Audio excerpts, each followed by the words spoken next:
What's good? What's good? What's good, everybody, dog? The Simp God is back. The Simp God, I am back. That's a fact. What's good, Kills? Kills, shout out to you for tapping in. It'd be crazy how you be one of the main ones that always tap in.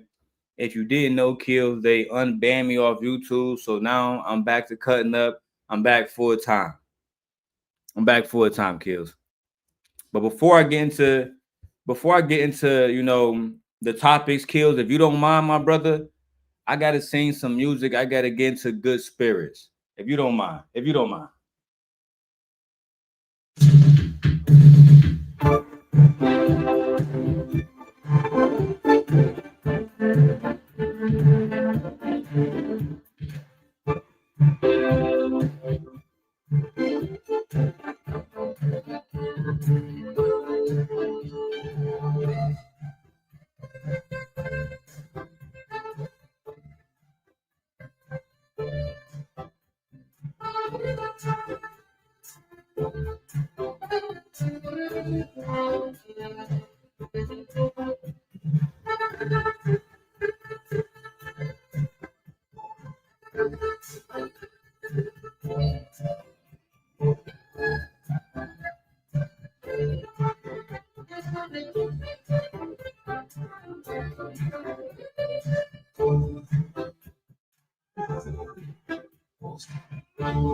If that's by me, it painted on trees.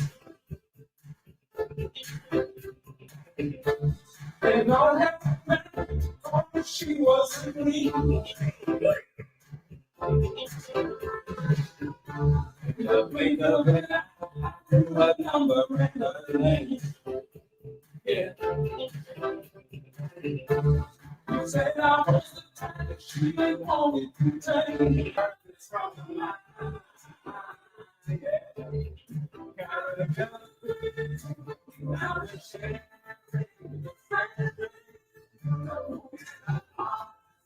Be that one. The whole life on the run. Now the shade. No more. That be that one.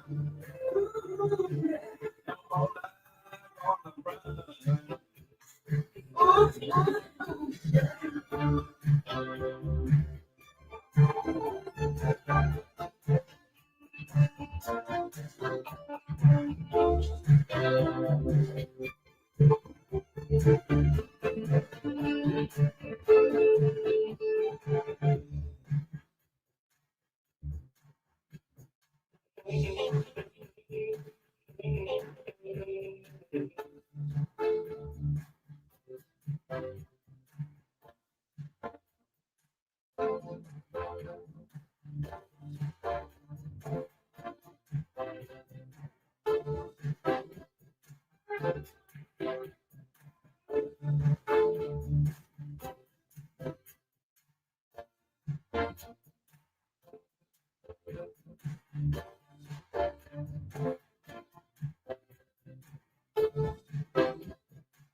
Saxophone.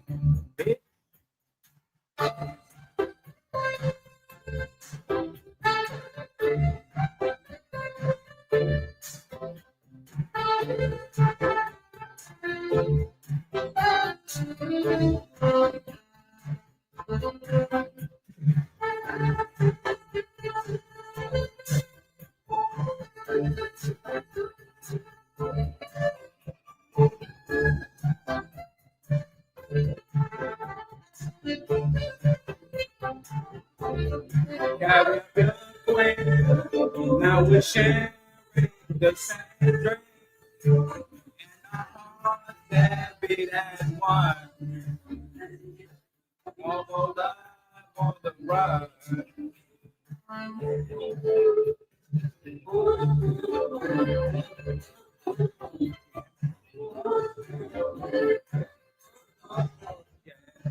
She's the queen. My college is the queen. Yeah. Let me dance by me and paint in cheese.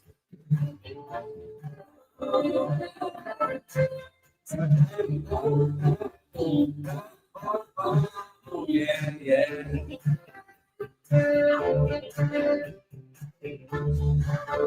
Now that I found love, I won't let love go. Oh, oh, oh, oh, oh.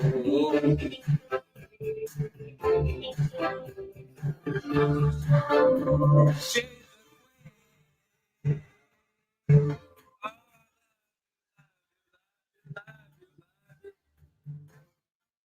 Caribbean queen.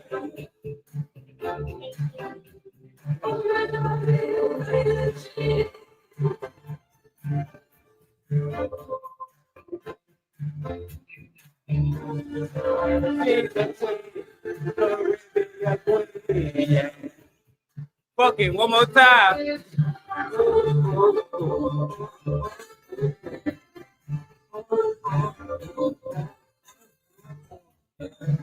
She's a queen. My Caribbean queen. Yeah. That's by me, painted jeans.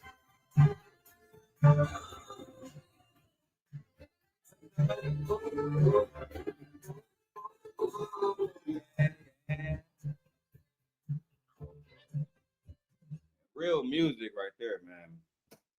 All right. I know YouTube is gonna make me cut that out. I know it goes against guidelines and all the rest of that, but welcome back to another episode of the Everything Everyday channel. Simp God setting the record straight. A daily rundown and my wife Chandler Gently Koi K. And shout out to everybody that's watching over on Instagram, Twitter, and TikTok. I appreciate all of you. If you're watching on Rumble, I appreciate you. And wherever you're watching, just know I appreciate you. All right. You loyal. You mean something. All right. You know how to be a real one. Let's get this background music going, guys, because I genuinely have to talk about a serious topic. This topic being, what's the young lady name? The topic is Tish Hyman. All right, here we go. Let me turn this- I'm gonna turn that off entirely, just because it is. I don't like it.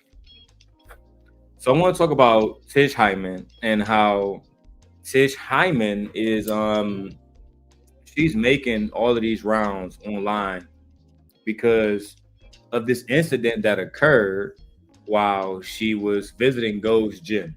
All right. So what happens when you have a woman who speaks up about her safety in public, right? And she's speaking for women. She's saying, hey, listen, we're not being treated right in this situation. I feel like I'm being attacked. And the only thing that comes out of it is men and women are trying to cancel her. So today we're going to dive into the story of Tish Hyman, a Grammy-nominated singer and songwriter who went from writing hits for Alicia Keys and Diddy to becoming one of the most talked about voices in women rights debates right now. Now, she did sit down with Senator Scott Wiener. We're going to talk about that. But this isn't just about one incident with Tish Hyman at this gym. This is about what happens when women's safety concerns are dismissed. This is about what happens when speaking up costs you everything: your career, your friends, money, your lover. And when you have to choose between doing what's right, choose your career, choose your family, and everybody else who think that you're wrong. Good morning, everybody. If everybody can hear me, man, put a one in the chat. Let me do a little audio check real quick, because I'm using my microphone that's on my Mac. I don't usually use it, but we're here now. All right, we're here. Let's see. Audio check real quick, because I'm using my microphone that's on my Mac. Sounds good to me. So I want to talk about Tish Hyman, and I'm going to put up a little banner so you guys can see that really quickly. That's going to be the first topic. The first topic is Tish Hyman and women's rights. Tish Hyman and women's rights. All right. If you guys want to support the channel, feel free to hit this QR code right here, and you will see a Cash App code. If you want it, I will also have it scrolling right at the bottom. $DLon316. So let's get into this first topic right now. Tish Hyman.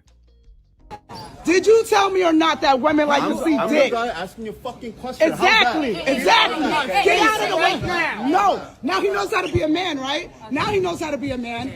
Stay out of the women's locker room. We don't want it. He needs to have his gym membership revoked for that shit. And the woman told you. He assaulted me.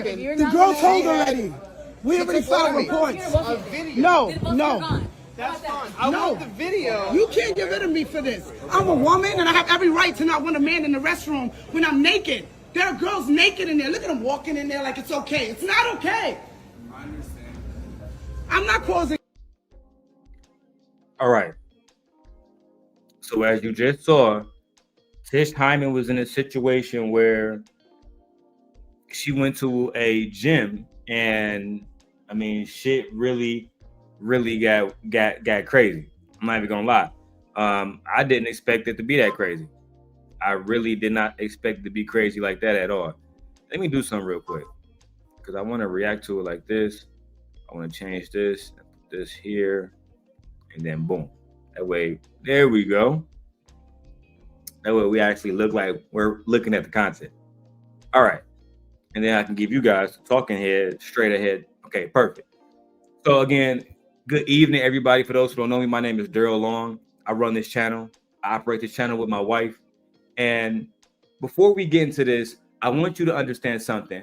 This story is very complex. It's very controversial. And people have very strong opinions on both sides. I, Darrel Long, am a supporter of the LGBTQIA2S+ movement and their members.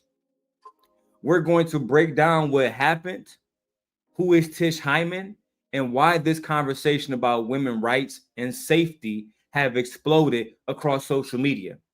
I want to be clear again, very, very, very clear. We're going to handle this topic with respect and for everybody involved on both sides, because at the end of the day, we're talking about people's real lives, people's safety, people's dignity, and ultimately women's rights, people's right. All right, so I appreciate every single one of you guys. I appreciate every single one of you who are here for this deep dive content that doesn't shy away from difficult conversations. Make sure, again, you hit the subscribe button and you ring the notification bell. That way you are always getting my new videos and all my live streams as I go live and I release those videos. Drop a comment below with your thoughts in the chat, please, right now, but please keep it respectful. I understand that this topic is very sensitive to some people. Okay. Now, first we have to talk about who is Tish Hyman. I'll show you who Tish Hyman is. Gym, men, grown men with big dicks in the women's locker room. And that goes gym, men, grown men with big dicks in the women's locker room. And that's why I'm getting kicked out. And I want to make sure the girls know. The fuck? Everybody saw that man in the fucking locker room. No one's saying shit.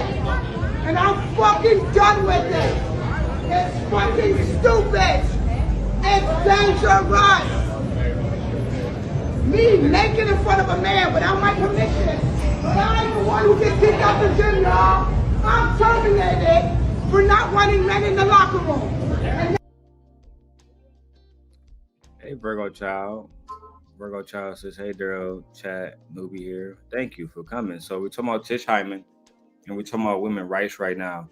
The woman that you just saw, Tish Hyman, had this confrontation with a man at Go's Gym who is a transgender. A transgender woman, originally born a man, just being respectful here. Did you tell me or not that women like to see I'm dick? the guy asking you a fucking question. Exactly. Get out of the way now. No. Now he knows how to be a man, right? Now he knows how to be a man. Stay out of the women's locker room. We don't want it. He needs to have his gym membership revoked for that shit. And the woman told you. He assaulted me. The girl told already. We already filed reports. No. That's fine. I want the video. You can't get rid of me for this. I'm a woman and I have every right to not want a man in the restroom when I'm naked. There are girls naked in there. Look at them walking in there like it's okay. It's not okay. I understand. He walked right I'm back not causing into the bathroom. He walked straight back into the girl's bathroom. Shout out to Marcy. I see you on Instagram. Virgo Child, Marcy, all the ladies watching on TikTok. Do you as a woman feel like you have the ultimate right to tell a trans person, somebody who wasn't born biologically a woman, that they cannot come into the bathroom? Do you feel like if a person who biologically still have their penis, I should never said that word. If a person biologically who still have their private parts attached to them, right? Do you feel like this person is a threat to you? Put a 1 in the chat. Now, again, we had to talk about who is Tish Hyman because her story is about so much more than this one viral moment. Her name is Letitia Tawana Hyman, right? That's who we are talking about. And she was born and raised in the Bronx, New York. From an early age, she was immersed into hip hop culture, starting out as a battle rapper in the birthplace of hip hop itself, the Bronx. So can you imagine a young woman from the Bronx holding herself up in the rap game, you know, writing for people that's serious rap artists, right? People taking her seriously. She's building confidence. She's competing against the men in her field, only to find herself later on having to deal with some stuff like this.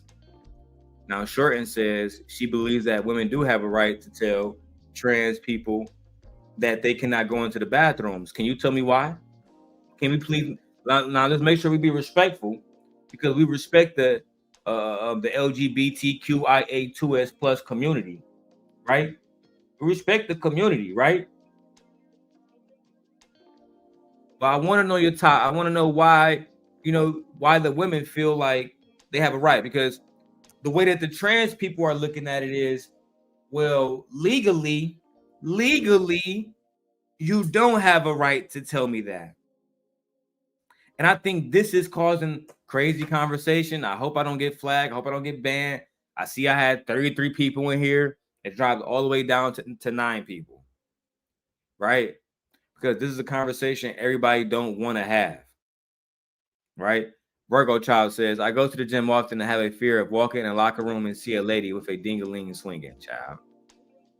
I mean, I'm not going to be screaming and carrying on like this lady, but you will feel like your life is in danger.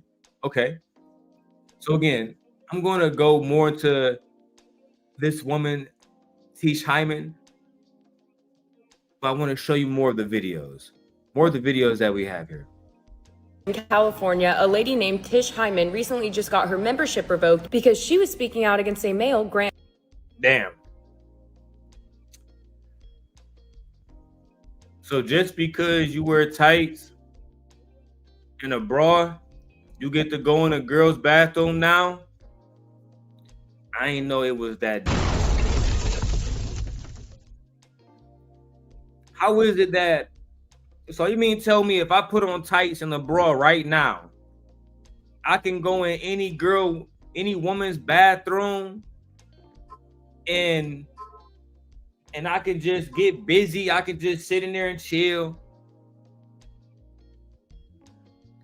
That's some real wicked business, bro. Let me rewind this back, man. It's wicked. Old gym in California, a lady named Tish Hyman recently just got her membership revoked because she was speaking out against a male, Grant Freeman, who was going into the women's locker room. And let it be known that Tish is a black lesbian. By the way, Grant is a criminal that had been priorly convicted of drug trafficking. And Hold on. Because I saw this. I saw this on Tish channel, on her Instagram. I ain't want to show it. So, bro, you've been convicted of trafficking them things, but at the same time, you want to go in the women's bathroom. Why you couldn't just go in the men's bathroom, take a piss real quick? You feel me? Change clothes. What? The men gonna see your boobs? All right. Because again, I mean, no disrespect to no community. I support the LGBTQIA2S plus community. But I think it's crazy that, like, me being born a man, and this man was born a man like he was in that arrest photo. You know what I'm saying? Like, we go in locker rooms, take our shirt off, all the guys chilling, you know what I'm saying? It's not a big deal, bro. Let me keep going and watch this video. And here's the video of Grant talking to Tish. Tell me you're not that woman like you see. Guy asking you a question. Exactly. Get out of the way now. No. Now he knows how to be a man, right? Now he knows how to be a man. Stay out of the women's locker room. We don't want it. He needs to have his gym membership revoked for that. And the woman told you, I'm a woman and I have every right to not want a man in the restroom when I'm naked. There are girls naked. He walk his sassy ass right back in there.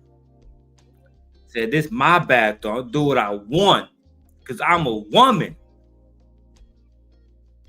But was you born a woman? It don't matter if I was born a woman. Child, I mean, the walking back in, not giving a single fuck about what this woman is saying about her safety, completely being dismissive of this woman and how she's saying that she feels. And instead of him saying that, hey, bro, you know what, ma'am, you're right. You know, like, maybe everybody's not so, open to my lifestyle, but I do want to respect you as you have respected me. So maybe I'll just go and, take a piss in the boys' bathroom and I'll be on my way. Nobody will have a problem. The boys will have a problem. Okay, if you had went into the boys' bathroom or the men's bathroom, none of the guys would have felt like our safety was in danger. None of us was gonna feel like you was gonna fuck us over. So why not just make it easy on yourself and go to the male's bathroom, bro? All right, let's get to some of these comments real quick.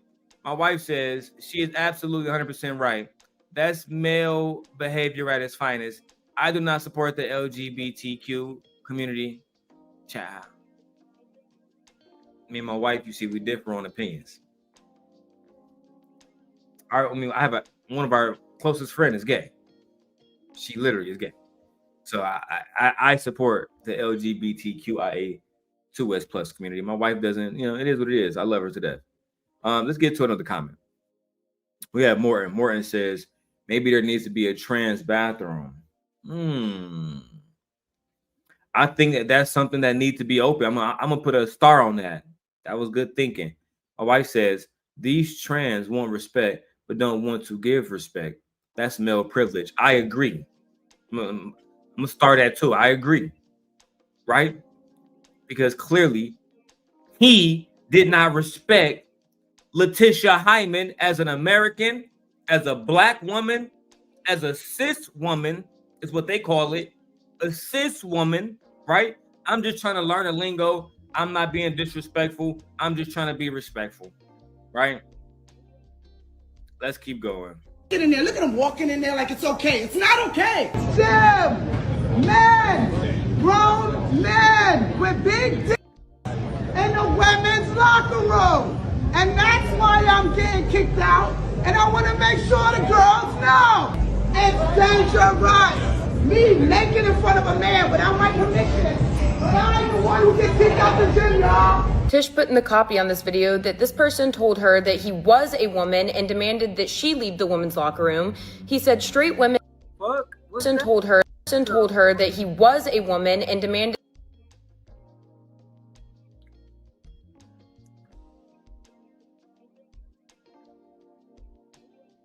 that she leave the women's locker room. He said straight women like dick and they're probably looking at me more than you.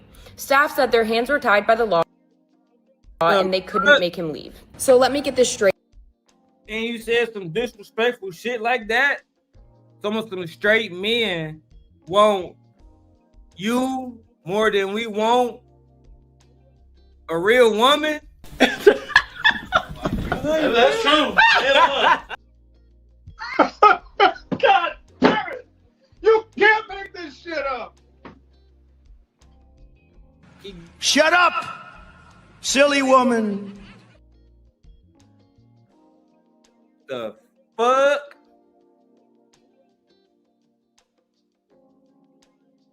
Yeah. Yeah, he's sitting here. This nigga think he Billie Eilish or something. Yeah, the niggas want me more than they want you. Okay? I'm not Darrel no more. I'm Darisha. And the niggas want me more than they want you. Don't make me show you, child. That's how quick y'all is to switch. And how do you just become a woman, my nigga? You know what? Let me keep it respectful and player. How do you, as a man, tell a woman that men that are heterosexual want you more than they want a woman, but you a man? Man. Again, I respect the LGBTQIA2S plus movement. I respect all parties involved. I do not know any of these people. Matter of fact, let me go ahead and throw up a disclaimer right now. I do not know any of these people involved. This is just a commentary channel. Nothing is factual. Everything is hypothetical. Everything is alleged. Okay? Fair use, fair use, fair use. Ciao. They got so much power, I gotta cover my ass. He's a convicted criminal. He's being aggressive. He's cussing at her, and he's a male going into the female locker room. Yet Tish gets her membership revoked, and Grant gets to continue his membership.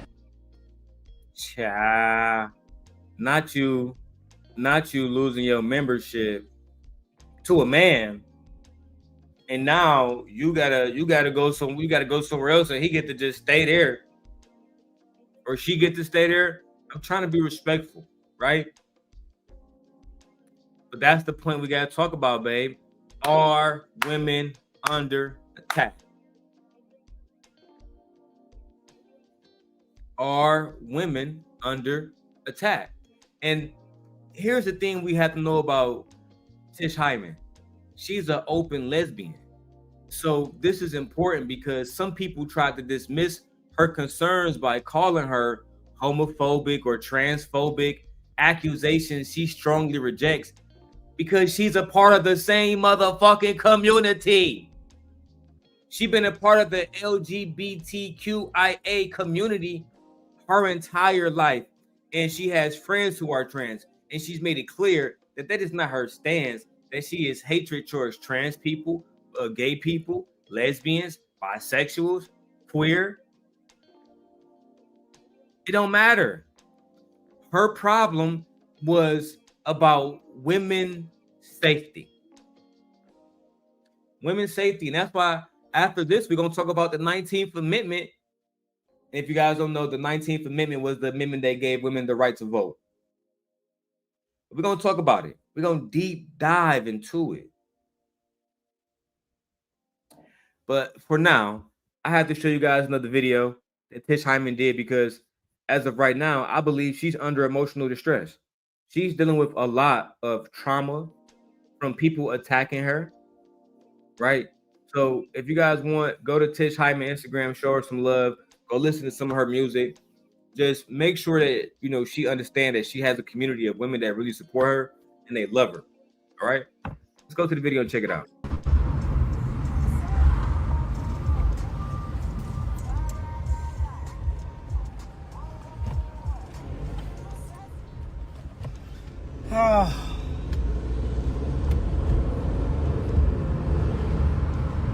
So today, my gym membership was officially terminated by Gold/EOS Gym.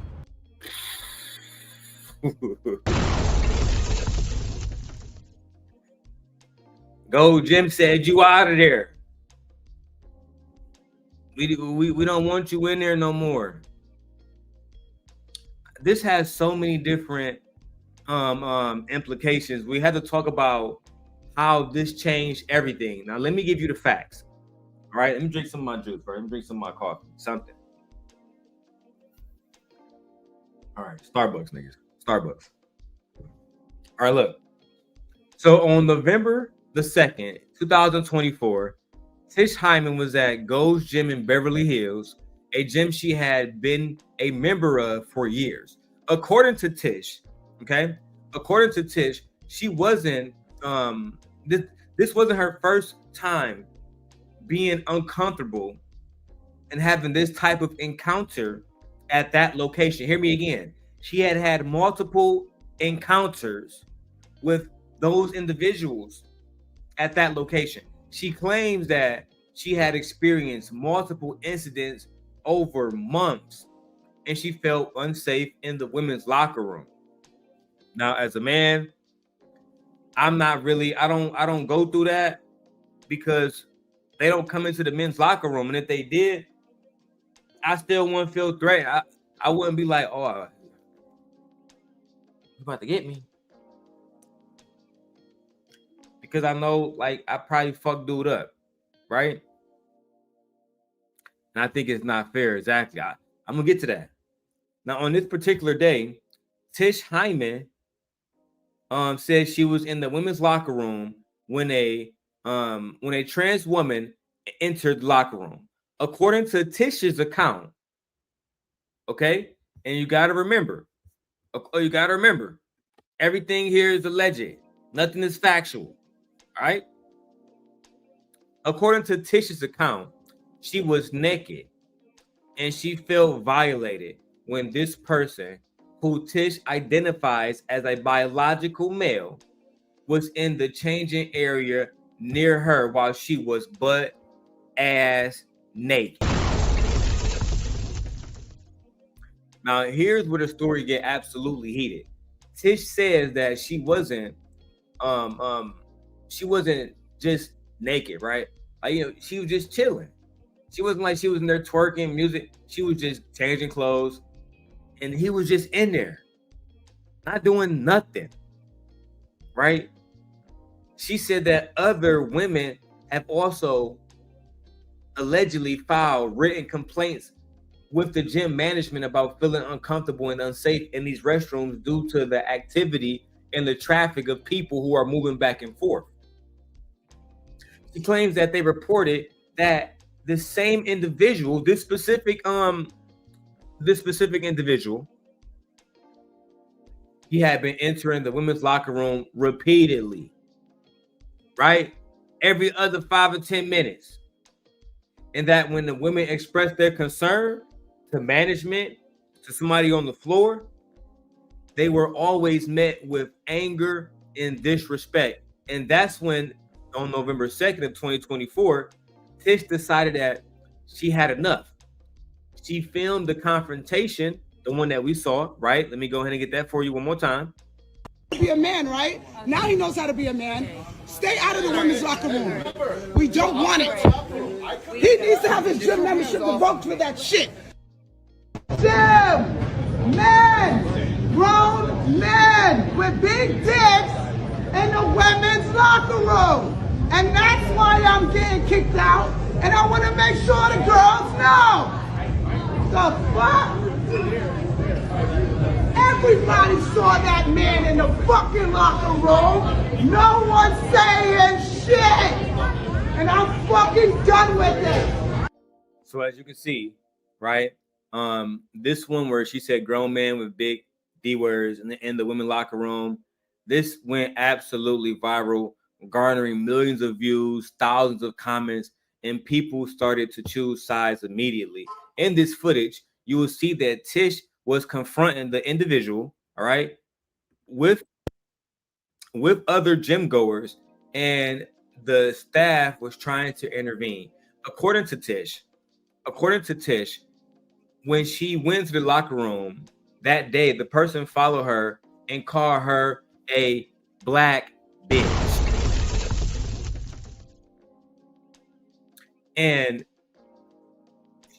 allegedly, this was also wasn't done in the trans voice, it was done in the male voice.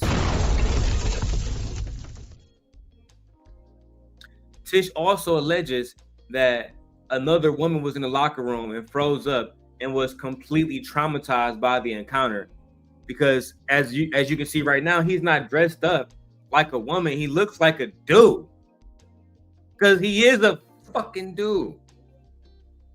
All right, let me go back to her video.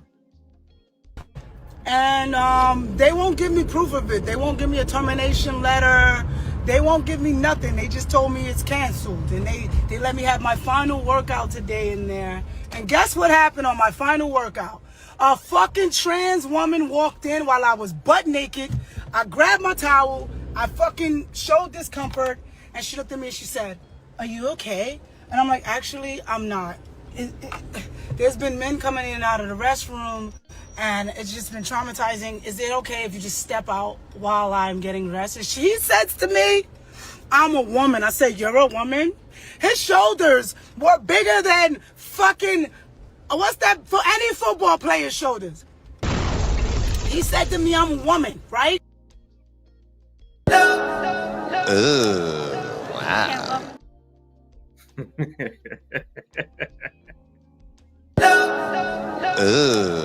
Wow.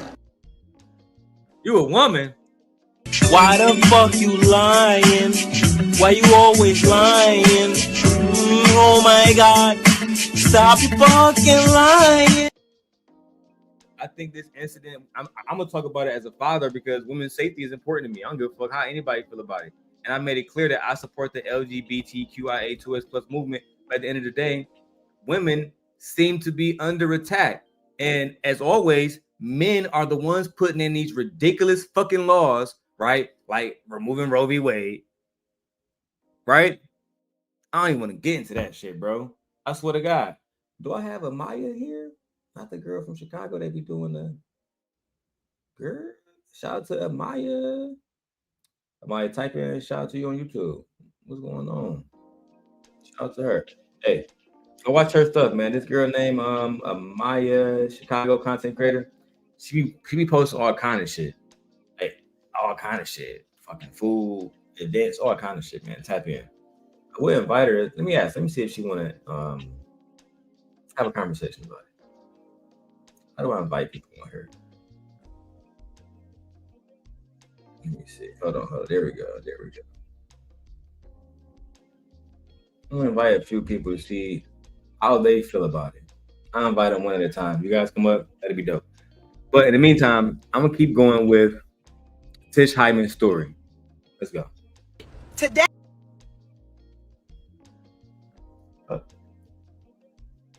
All right, let's go. Hey, and this is one of the ones that supposedly are passable, right? Because I had to look close, but I knew that nigga wasn't no fucking woman when I looked at him, right? So I say to him, I'm sorry if you're a woman, I apologize. And then he's like, nah, don't fucking talk to me. You lucky I don't see you outside of here. And he came back with employees like that's supposed to make a difference. I said, what the fuck? So you threaten a black woman, bitch? See, for those who don't know me, I was born and raised in Detroit. My name is Darrel Long. I now live in Chicago. And truthfully, I live in Zion, Illinois, but it's basically Chicago. I'll say this, man. The black woman is God here. I love my mother. I love my grandmother. Both of them. Right? I love my sister. I love my daughter. I love my wife. There's no way that as black men, we should allow black women. I don't give a fuck if she, because the men were like, well, bro, this is a stud, and she in there lifting weights, she could defend herself. I don't give a fuck. This is a woman, bro. Imagine if my daughter. Imagine if this was her, bro, and you niggas saying all this goofy shit. The only thing I want to hear right now is standing on business time. That's all I want to hear. That's all I want to hear. When we have a conversation about women's rights versus trans women's rights, it's a sticky topic because we support that movement. You know what I'm saying? One of my closest friends, she's gay. She got a, you know what I'm saying? She lived with a girl. They happy together. But even they understand respect and boundaries, right? They understand that you can't project your ideologies on the other people and think that it's going to stick. It don't work that way. And then to completely revoke her membership nationwide is crazy. It's crazy. I want to go back to Tish Hyman's story. Like I said, this is a woman that's been under tremendous, how can I call it? Tremendous trauma. I know it's 3 forms of trauma. I think it's acute, chronic, and complex, if my memory serves me right. And I'm not sure exactly which one this falls under because this black woman, Tish Hyman, she has been a part of the LGBTQIA2S plus movement. See, I'm learning. She's been a part of this community her whole fucking life, being shunned by her family, all kinds of shit. Now, the one space that she felt safe in, which was the gym, which is that's a space that all kind of women go to feel fucking safe. Now she can't even go there because of a fucking male.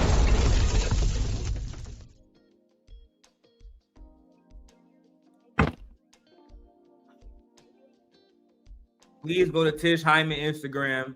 Support her. Don't support me today. I know I usually ask y'all to send the cash apps. Send it to her today. Fuck it. That's how I feel about this one. Because I got daughters too. And one day I'm going to be dead and I'm going to be going on the ground. Eventually I'm going to need black males to step up and defend black women. Period, niggas. I'm going to go back to Tish Hyman video. Let's go. What are y'all doing back here? I'm naked. Now it's 2 women in there, which is fine. I'm naked in front of women. It's fine. But he's there. I said, you've seen some ass today. Do you feel good?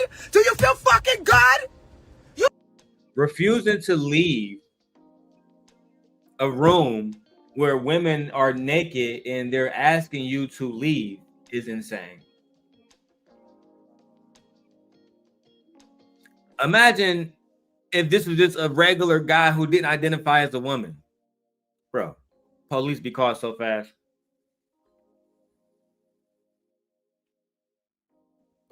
Police be caught so fast. And my wife know I don't like adding racial elements to shit. But I'll go ahead and say it. If this was a black, in my opinion, if that wasn't a white trans, that was a black man acting like a woman, police would have threw his ass out the goddamn window. Especially if it was a white woman saying, I feel fucking uncomfortable. This big black guy is in there and I mean, he said he's a woman. It says his name is what was that girl from Martin name? Child, I don't even remember. Shaniqua or some shit, right? Yeah, I think it's Shaquille O'Neal, but she calling herself Shaniqua now. She got the only thing she did is put a fucking wig on. I don't know, man. It seems like we purposely are putting women in danger when we can just build restrooms specifically for those individuals. That seemed to be the best thing to do. It's to build restrooms for those individuals.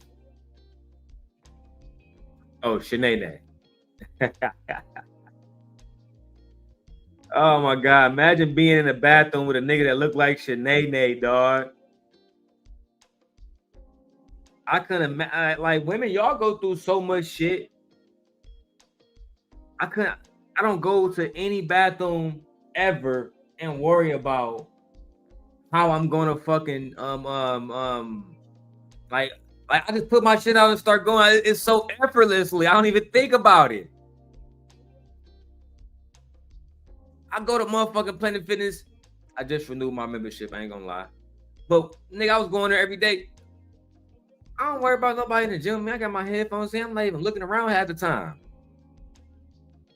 But as a woman, y'all gotta think differently because people might try to violate y'all. And the fact that a dude can just throw the wig on and be like, yeah, I was in there and I saw Shorty butt naked. I saw your wife butt naked.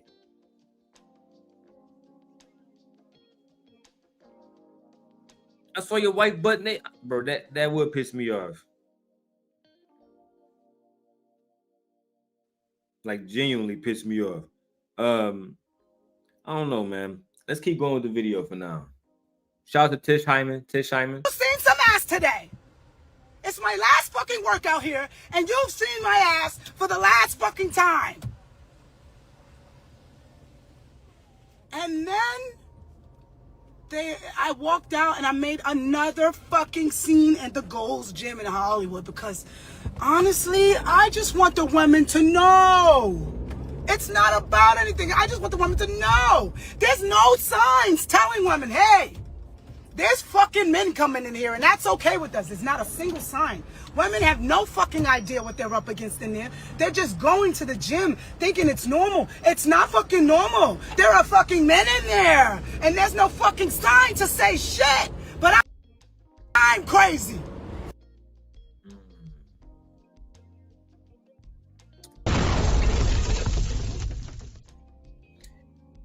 Do she have a point? Put a 1 in the chat if you support Tish Hyman. I'm gonna be doing interactive things like that throughout the day just to make sure I get y'all to interact. Put a 1 in the chat if you support Tish Hyman. If you believe that women's safety is under attack, put a 1 in the chat. Let's see. We got Shorten. We got Virgo's Child. We got Black Dahlia. We got Nay. Do you support Tish Hyman?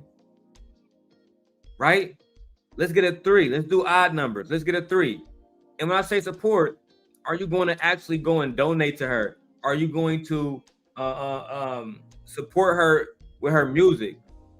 In what ways will you support Tish Hyman while she fights for women's rights?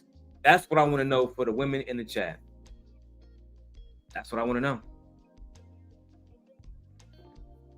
I think that women should stop going to that gym. I really do. I think women should stop going to that gym specifically because I think to ban her is crazy when she did nothing wrong at all. She didn't physically harm anybody. She didn't do nothing at all. And to be banned,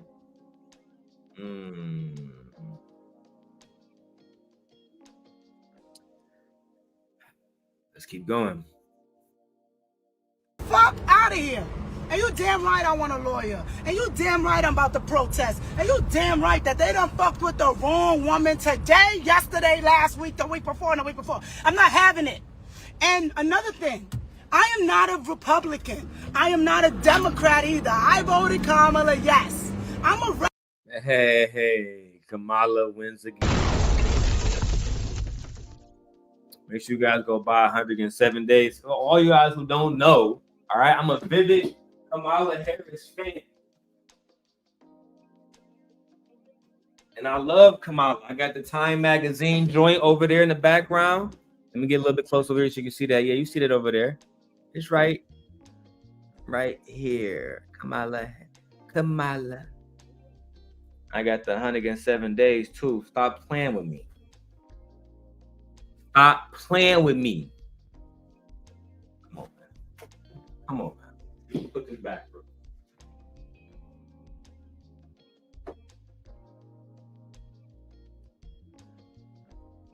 Anyway, let's continue the show, guys. Regular person who does fucking music, not regular, but you know, I'm a woman, man. I do music, I don't do politics. I voted for Kamala because she's black. I'm not afraid to say it. I voted for Kamala because she's black, and you know, whatever. And I guess, you know, that's a lesson in itself, because you know what? We got to start paying attention to the politics, y'all. Because the things that we haven't voted for, the things that I could have voted for probably when I was in my 20s and my 30s, are now kicking me in the ass because I paid no attention to anything. Now, I'm not telling anybody to be Republican or Democrat or anything, because I'm neither. I'm just a woman who's... Before we get into the politics, right? First of all, let me take a little drink because it's gonna get deep.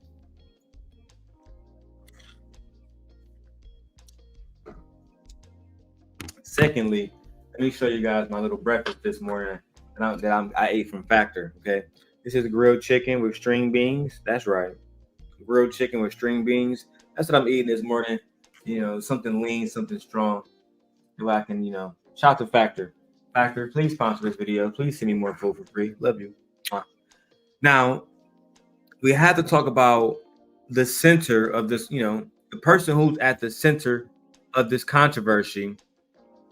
And that obviously would be Alexis Black. Alexis Black. That's the transgender's name. That's the guy name.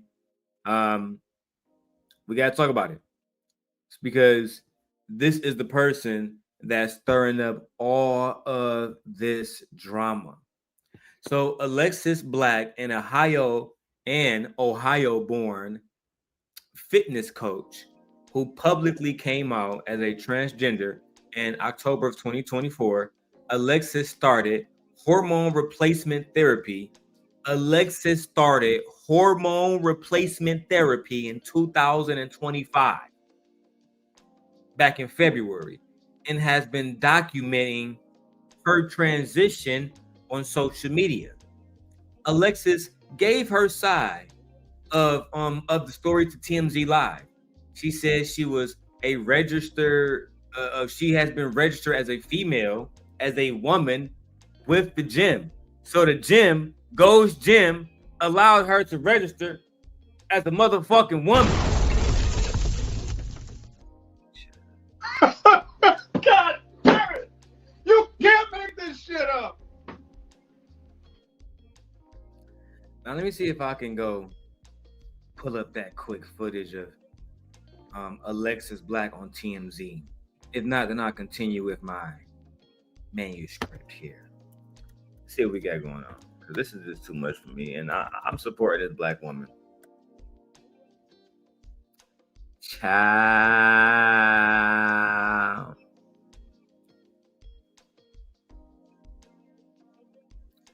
Oh my God. No.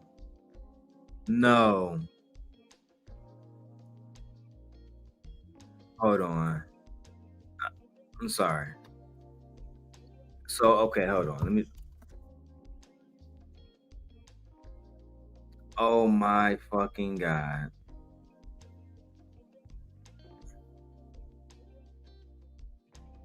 All right, let me finish playing this video first. and then I'm gonna get the second one queued up because I gotta make sure I got the exact right one. But if I do get what I think I have, it's gonna get wicked. Let's finish her story.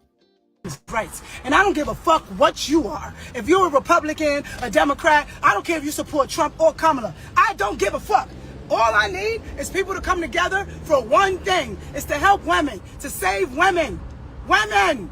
Women! Not fucking men with dicks and dresses. Women! Okay? Now, what do I think about trans? I don't fucking think about trans! I'm a fucking lady! I don't give a shit about trans! I don't give two fucks about if a person wants to be this or that or what the fuck ever, bro. But you know what? Do that shit outside the locker fucking room. You fucking men, do it out of the locker room. Damn. Damn.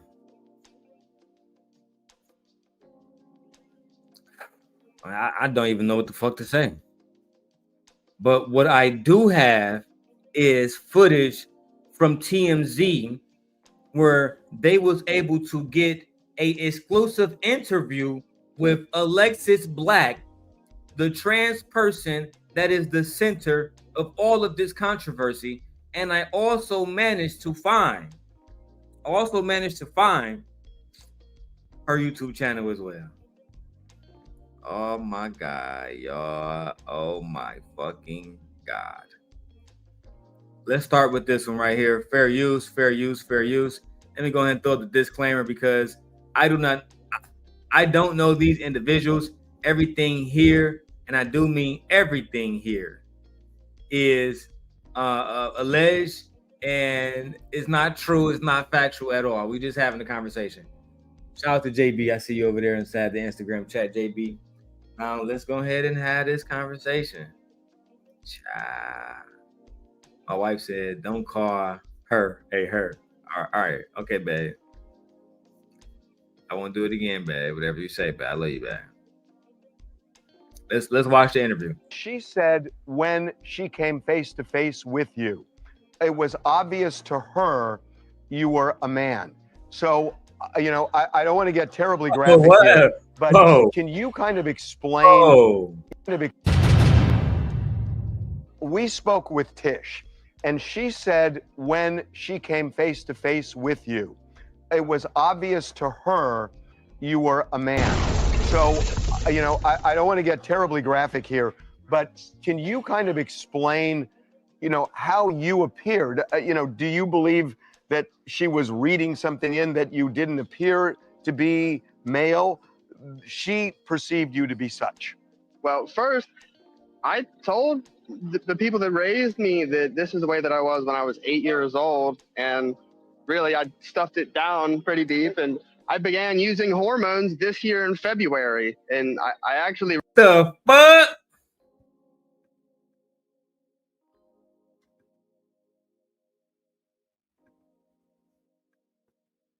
I gotta take this one. I gotta look this straight on. This is too much. Can't even get y'all the side view. Don't even want to have it all the way up on the screen like that. You feel me? You just started taking hormones, dressing up, wearing blush and shit, doing too much, and you have a criminal record too. Don't act like we ain't forget about that, daddy. You got a fucking criminal record, nigga. What are you talking about? You selling them things. This is the peak of male privilege. Males have become so privileged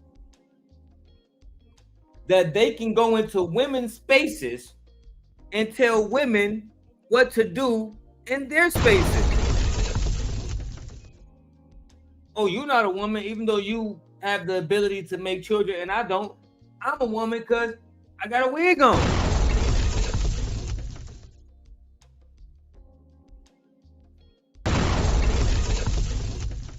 I had to drop another one just because. Let's go, dog. Relinquish that information to her about, you know, name change, and it says female on my ID and hormones, and I mean, I'm registered as a female with the gym. So, and were you? That says nothing about the question that was asked. You see, as a Virgo man, I pay attention. The question was this. Tish Hyman spoke to TMZ, and Tish Hyman said that she immediately knew that this was a man, right? So the question that was posed, hey Jazzy, the question that was posed was this. In what way were you displaying yourself in the gym? This nigga answered, well, on my ID, it says that I'm a male. Okay? On my ID, it says that I'm a male. It says that I'm a woman. It says that the gym registered me as a woman. You're not a woman. Niggas want me more than they want you. My hair longer than yours, bitch. Pussy wetter than yours, bitch. And my dick bigger than yours.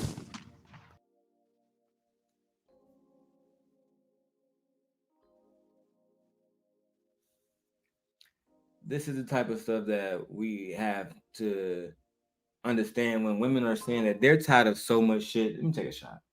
Women are tired of so much shit. It's so hard for women to be women these days because now they got grown ass men trying to be women too. Let's look into this goofy shit, bro. You at that moment, because she told us about a couple of different encounters. Were you fully clothed at that moment? Well, she has become aggressive with me on. Were you fully clothed, bro? Damn. We not talking about this black woman's aggressiveness.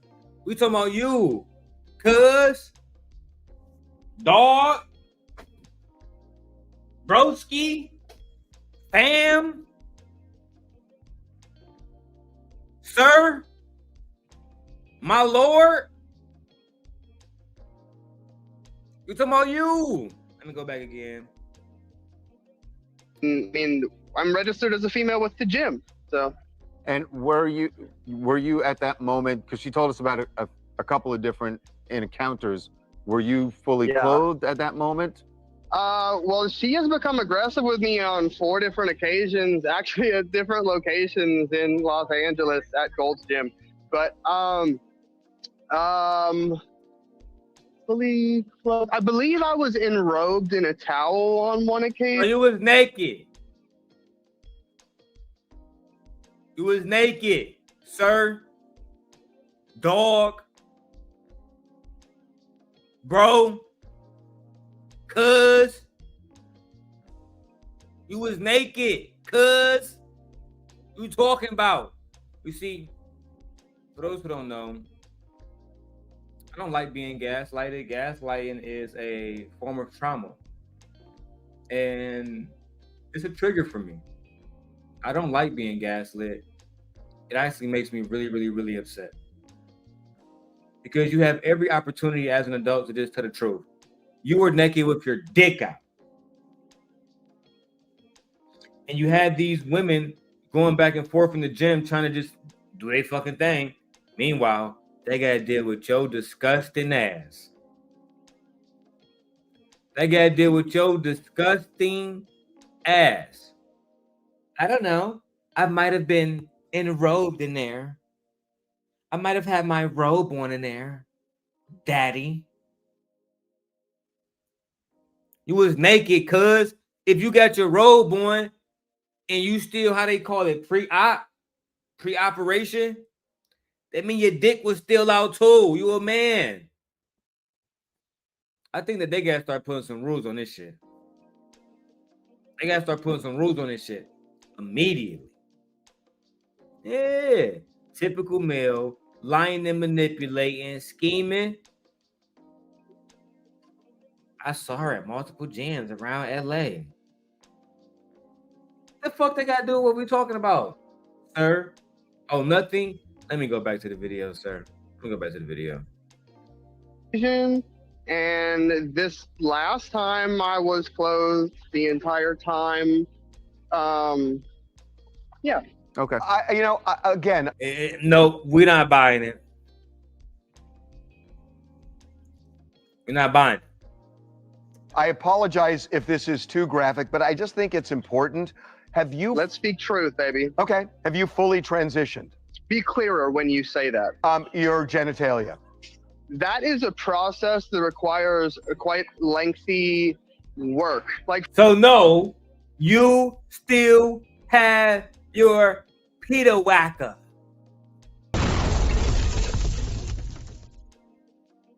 They ask you straight up, have you fully transitioned? Now, first of all, again, I respect the LGBTQIA2S plus movement. I respect the trans movement. I respect trans people.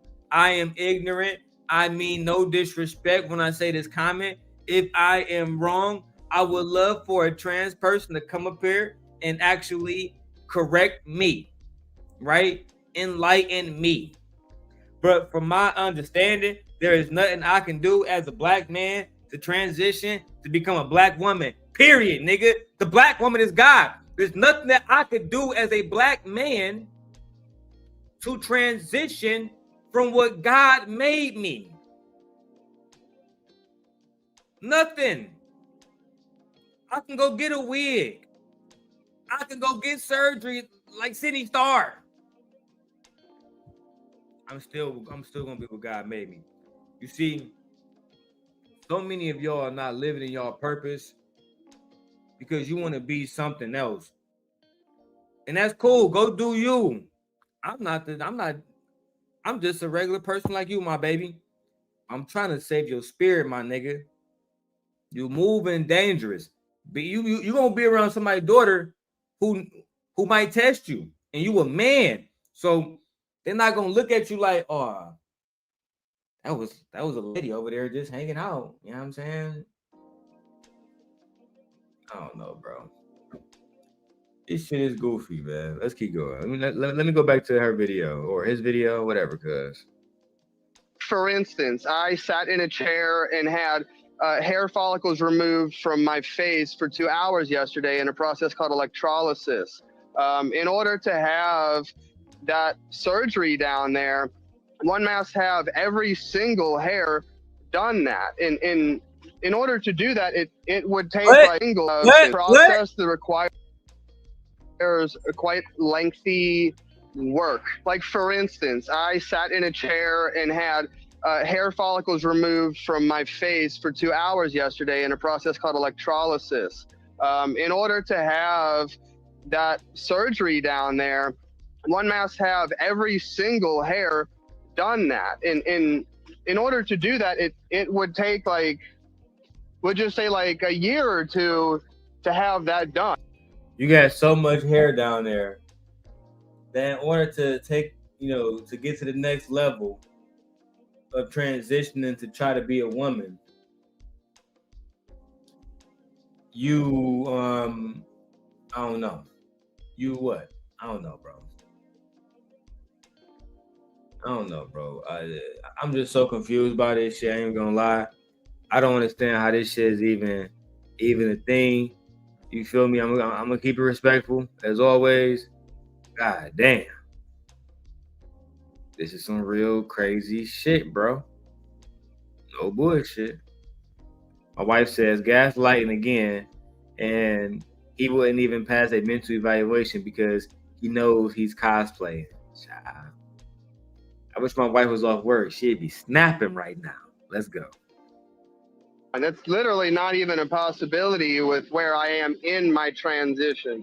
So look, from her perspective, I'm just wondering if you see her perspective. She's saying that she's looking at you, say, in a towel, and you still have male genitalia, and you may be transitioning, but could you understand her being uncomfortable?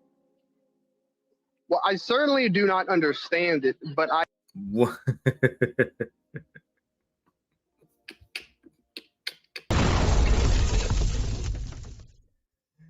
They asked bro directly. So look, bro, we understand now that you haven't fully transitioned and you was in your robe or whatever to your own omission. Can you understand that a woman would not, You know what I'm saying? Like a woman would feel uncomfortable around that type of shit. Now, I don't understand it, Daddy Harvey. I don't. Wow, bro. You can't make this shit up, bro. Some people live so much in their own delusion that they say the most goofiest shit and do the most goofiest shit.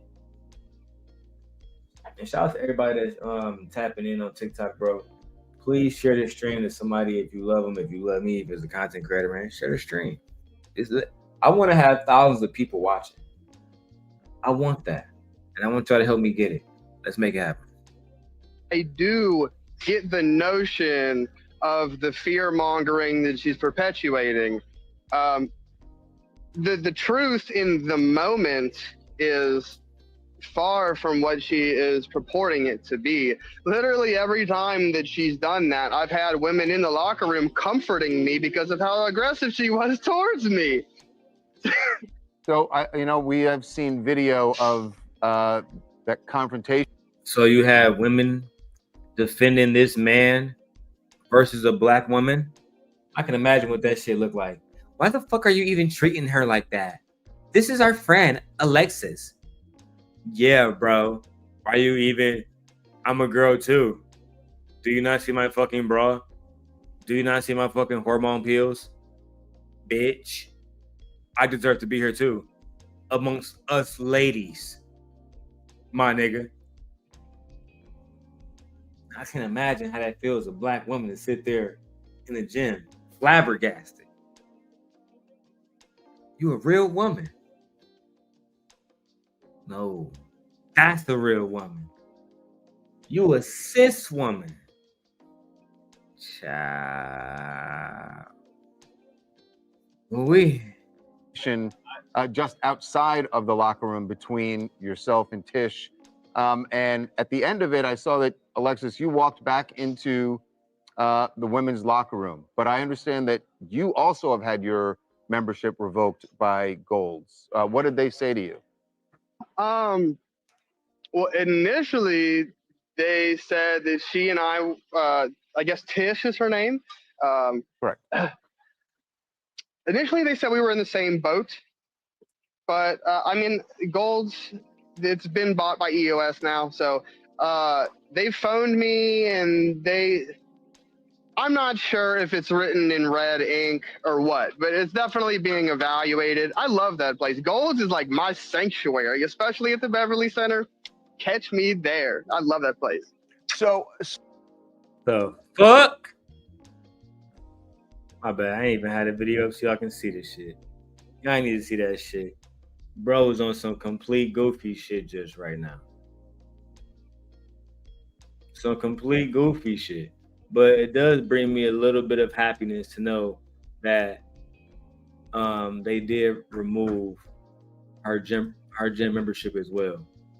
Because there's no way that Tish should be losing her shit, not able to work out, and bro can just do whatever the fuck he wants to, whenever the fuck he wants to. No, I'm not feeling that. To me, that's some clown shit. Like some genuine clown shit. Let me go back to my notes real quick, bro, because I can't believe some of this shit I be seeing on here. So she was saying, why don't they have a third bathroom? Especially the gym you're talking about at the Beverly Center. That's been recently built. You are right. They had a layout that they could have adjusted and they could have put a third locker room in. Do you think that would have been appropriate, or do you feel like you are as entitled to use the women's locker room just as Tish is? You know, that's a great question. I'm glad that she said it, that you have put it on the air. And the answer is that would necessitate two different ones, because some people trans MTF, some people go FTM. And so that's two. Fuck, I don't know what that means, bro. FTF, FTM, MTF, FTM. I'm not sure what that means. I'm ignorant. I'm going to have to educate myself. because I'm not sure exactly what that means. Child. Is that like femme and dom type shit? Let me know, man. Let me know. Let's keep going. 2 rooms right there. You're not gonna put a trans woman with a trans man just because we're trans. That seems like a new envelope of discrimination. But yeah, it's just like it's a new envelope of discrimination to have trans men go in the bathroom with all trans people, or all of y'all in the same community would be together and alike. That's discrimination.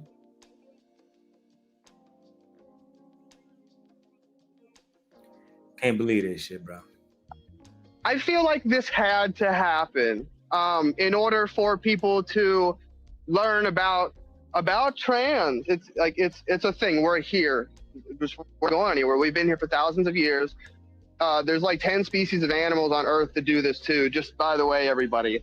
And but about the bathroom, am I entitled to it? I know that I'm a woman. Should they have built another one? Not the bathroom. Whoa. I was kind of letting you just talk there. Hold on. Hold on. Minute. Wait a minute. Wait. First of all, you're not gonna speed past that like you didn't just say what you just said. Bro, did you just say, I know I'm a woman? The fuck, man?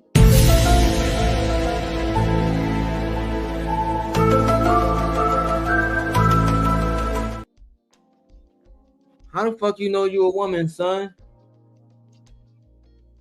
I gotta get off TikTok because I'm about to go crazy. How?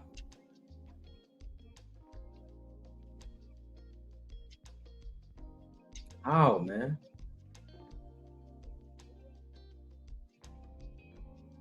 Bro said without no hesitation, I know I'm a woman.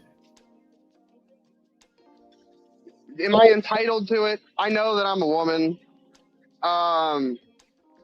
Should they have built another one to necessitate building this room? People would have to have the level of comfortability within themselves that I do. Not everyone possesses this much self-feminine power. It doesn't happen. What? Not have the level of comfortability within themselves that I do. Not everyone possesses this much self-feminine power. I beg your pardon. I beg your pardon. That's true. Did bro just say, not all women can be like him? All women can't be like him because all women don't have that type of feminine power.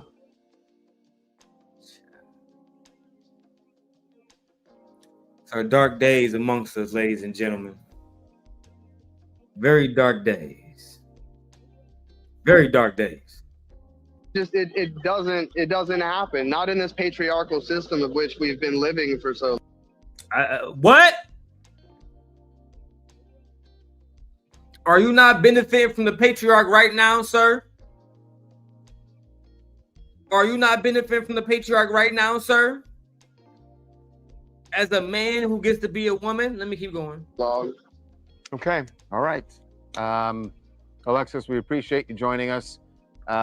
This is clearly going to be something that Gold is going to have to. A lot of gyms. And a lot of gyms, yes. Thanks for the time. Appreciate it. Yeah, I've been kicked out of Planet Fitness and Crunch. Damn. Not Planet Fitness and Crunch getting their get back. You can't come to our gyms either. You ain't about to bring that fucked up energy over here. Lord have mercy. Lord have mercy. I didn't know I was gonna spend 2 hours on this. I didn't know I was gonna spend 2 hours on this. But let's keep going. Fucking matter if you a woman in your fucking head. In fucking reality, you look like a fucking man to me and to every other woman. And we don't care. We don't mind. We don't want it around us. Stop. Stop fucking coming in women's sports. Stop coming in women's locker rooms. We've had it up to fucking here. Yes, I'm angry. And no, you've never seen me like this because I'm fucking traumatized. I'm tired of the subject. My lips are dry, niggas. Y'all ain't never seen me dry in your life. I'm tired. I'm fucking tired. And I'm not gonna stop talking about it. And I'm not gonna stop speaking about it. And I don't care if you say my music career is canceled. I don't give a fuck! Today, another man saw my fully naked body and I'm fucking tired. Oh, wait. Oh, wait. I mean, this is some very, very, very traumatic shit. Traumatic shit. Women across the country are feeling like they have no rights. Literally. No rights at all. Now Tish Hyman has she's been invited to do a tiny desk. So, you know, she's actually doing very well now since this incident has happened. I want to be the person that show you guys as much content about this situation as possible. We're going to finish this video and then finish this topic up. Then we're going to go over to the 19th Amendment. Let's go. So, Democrats, Republicans, gay men, white women, black men, everybody needs to stand the fuck up for women. Fuck your beliefs. What the fuck are we talking about? Why is it so hard for everyone to see that this is extremely fucked up and dangerous? I care about the little kids, man. I care about the girls of tomorrow. No, I agree with that. I agree. We have to look at the situation where our daughters are going to be potentially going to locker rooms, coming out the shower, and it's a man right there. Dick out.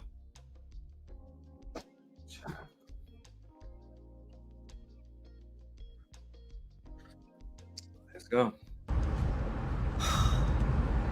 I'm losing my voice. I'm probably not even gonna record today because of this shit.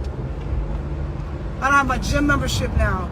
And I don't even care because I'd rather I will not stop standing up for women. The fuck is going on here, man? God damn, my throat hurts, man. Fucking yelling like this. You know, I gotta try to keep my peace about this shit while I'm going through this. I gotta try to keep my peace because, you know, this shit will really have you upset, man. Nah, it's not because I'm not white, man. It's a lot of reasons why this ain't going through, but we gonna make it go through because from now on, baby, they got Tish in here. Y'all up against me. You know what I mean? Men in my DMs talking about you look like a man. I don't give a goddamn bitch. I'm a woman, so you can call me whatever you want to call me, but I'm a grown motherfucking woman. Not black man, not any man attacking Tish because she is a woman who identifies as a lesbian, but a woman nevertheless, right? And now she's being attacked by men defending another fucking man.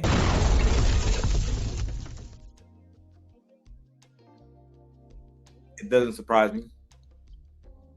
Who do you think wrote these laws for the T women? Who do you think the T women are having sex with? Pay attention. There's a lot of gems here. Just pay attention. Full woman, okay? With a fucking slit right between my legs. And I do not want to be naked in front of a man ever. For no reason. And I want y'all to share that video, share the videos, talk about it. Women, when you see these men in the locker room, I don't give a fuck how they present. You scream, man, rape, because you don't know what they're in there to do. And it's not up to you to decide whether or not they're a fucking rapist or a man that wants to be a woman in a dress. I don't really know the fucking difference between a fucking freaky man and a man that's just confused about his sexuality, but I don't give a goddamn. Now, she's ranting in this video, and I might do a full breakdown. If you guys want the full breakdown, put a 1 in the chat now. Let's see if y'all really want this. If you guys want her full breakdown, because I also have an interview where she sat down with Senator Scott Weiner, who is a California state senator, a lawmaker who sponsored the 2020 bill that requires California prisons to house transgender inmates according to their gender identity rather than their biological sex. Senator Scott Weiner is also considered a front runner to succeed Nancy Pelosi in Congress. So what y'all want to see more? What y'all want to see, man? It looks like y'all want to finish keeping going with this video. All right, let's go. It is not my fucking problem, and it is not the innocent woman's problem in the locker room who's just trying to go to the fucking gym. The gym is supposed to be a place for workouts, not sex. Why are we talking about sex at the gym? Oh yeah, because it's involving men, and that's all fucking men obsessed with is sex. Women don't do it. Stop telling me that trans women don't commit these crimes. That don't make sense. Trans women are men, and men commit these crimes. And if you even look at transgender women, or whatever they want to call themselves, they are in a higher percentage of sexual assaulters in the prisons. Oh my God. Stop with the Democrats. Stop with the Republicans. Guys, that's why we never reach a solution. Y'all busy fighting each other for who's red or blue. It's like the Bloods and the Crips. What the fuck is wrong with y'all? Perfect example. I grew up in the hood with the Bloods and the Crips. I knew some Crips and I knew some Bloods. I like some. Hold on, mama. Hold on, mama. Going a little bit too far now. We're not interested in hearing about no gangbanging. We're not here for that. We're here to defend women's rights, not talk about bandits and niggatry. Now, I do have the confrontation between Tish Hyman and Senator Scott Weiner. The confrontation happened at a public event in San Francisco, and once again, the video went viral. In this footage, you're going to see Tish standing up and addressing Senator Scott Weiner directly. She read from a prepared statement, and let me let you guys hear that right now. I'm sorry, I'm doing too much. I'm going to allow you guys to hear this now, while we continue to break down Tish Hyman's fight for women's rights. There we go. As being here, can I please ask you a question, because I flew here to do that? Yeah. Okay. As a lesbian woman who was attacked in the women's locker room at Gold's Gym this week by a self-identifying trans woman with a documented history of domestic violence, I'm deeply concerned about women's safety in female-only spaces. What would you say to women who are seeking assurance that their safety will be protected from men who, by California law, can self-ID as women in women-only spaces, sir? Please tell me. Yeah, so we want, everyone to be safe. And we also know that, we have trans people, both men and women, who are men and women. And so, so if you're a trans... What? The fuck? Bro, you can't even finish a motherfucking statement around this bitch, bro. You through. Like my brother Drip would say, you through. You can't even finish a statement. You're done, bro. Let's keep going with this one. This one crazy. Women are women. Senator, you've done great things with the bills you've passed with the housing. I've read a lot of your bills, and like you said, there are bills that need to be opened up. And I'm telling you now, millions of women across America are being harassed and sexually assaulted in locker rooms. I'm a lesbian Black woman. I'm not transphobic. I'm not homophobic. And I do respect a lot of the things you've done. But I do see a lot of these bills that you've passed that are dangerous for women and young children. And I understand that you're trying to be on a level playing field. And I'm here to represent my community because I hear a lot of things about my community in these bills.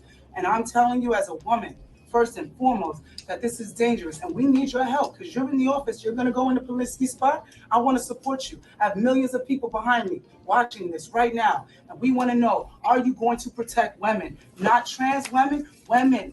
Trans women are different things. Women. Listen, we need to protect women's safety. I was assaulted. I was assaulted. No, they are not. They are men. We need to protect women's safety. I was assaulted. Child. Now she can't even finish her thoughts around that motherfucker. Now she can't even finish her thoughts around that motherfucker, bro. Trans women are women. Trans women are women. Child. America is crazy, bro. America really wicked around this bitch. How can something that's born with a fucking penis be a woman? Identify yourself appropriately, bro. You a T woman. You're not a woman. You're a T woman. The difference. Why? Because you was born a fucking male, bro. That's why.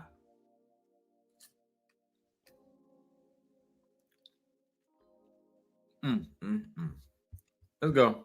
Was assaulted. No, they are not. They are men. I was assaulted by men. He broke his wife's jaw so bad she needed reconstructive surgery. I'm a lesbian. I'm not transphobic and I'm Black. So if there's another Black woman in here who wants to tell me how they feel, please join in. But all of you are not. And I don't know who you are, what you are, but I'm a lesbian and I'm telling you. Now, I thought it was interesting that she was in a room full of white males. I thought it was interesting that she was in a room full of white males, not a single Black woman in there. Wanna know why? Because this is not a Black woman's fucking topic. This is something that white males care about. Why? Y'all know why. I don't even gotta say why. You know why. Don't even gotta say why. You already know why. Let's keep going. Right now, men are harassing women in the locker room. Let's let him answer the question. I'm just telling you, since y'all want to woo. No, just let's. Now I'm done. And by the way, I respect what you have done. I just want to let you know. And then to say, let's let them answer the question while he interrupted her while she was making her statements is wicked business. Wicked business, bro. Let's go. Let's give the senator the opportunity. I'm done. I appreciate your point of view. Thank you. I'm so sorry that you were Multiple times. I appreciate you talking about it. I think we need to protect the safety of all women, and that obviously that's incredibly important.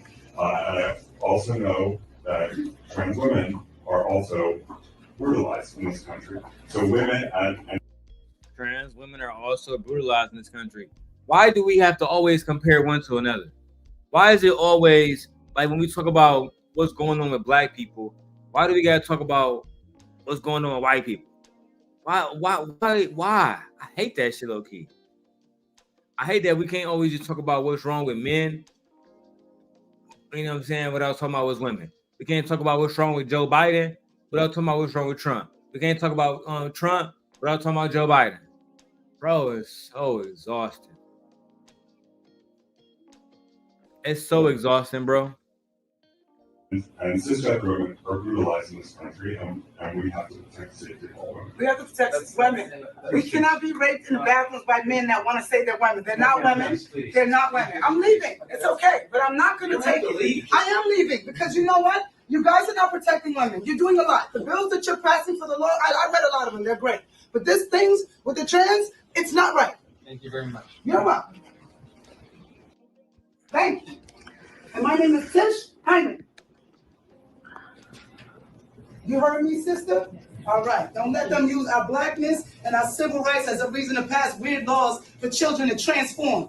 Our blackness. Yeah, he's speaking now. You heard me, sister? All right. Don't let them use our blackness and our civil rights as a reason to pass weird laws for children to transform. It's wrong. Don't let them use our blackness and our civil rights to pass laws that would allow children to transform. Woo! Bro, she was cooking on this one. Cooking. Oh, my sister's in jail. She can't get free tampons or soap, but she can get free transformation medication. Big Pharma at its best. Tired. Yeah, Scott. Well, things were going so smoothly. Well, let's talk about another uncomfortable moment. When we first started talking in 2008, when Aaron Peskin challenged you for... Yeah, we don't want to hear that shit, cuzzo. We don't want to hear that, bro. And then, like she said, her sister in jail can get free tampons, but children can get free fucking transformation medicine. Males are getting stuff to plug into their fucking leg to become a woman.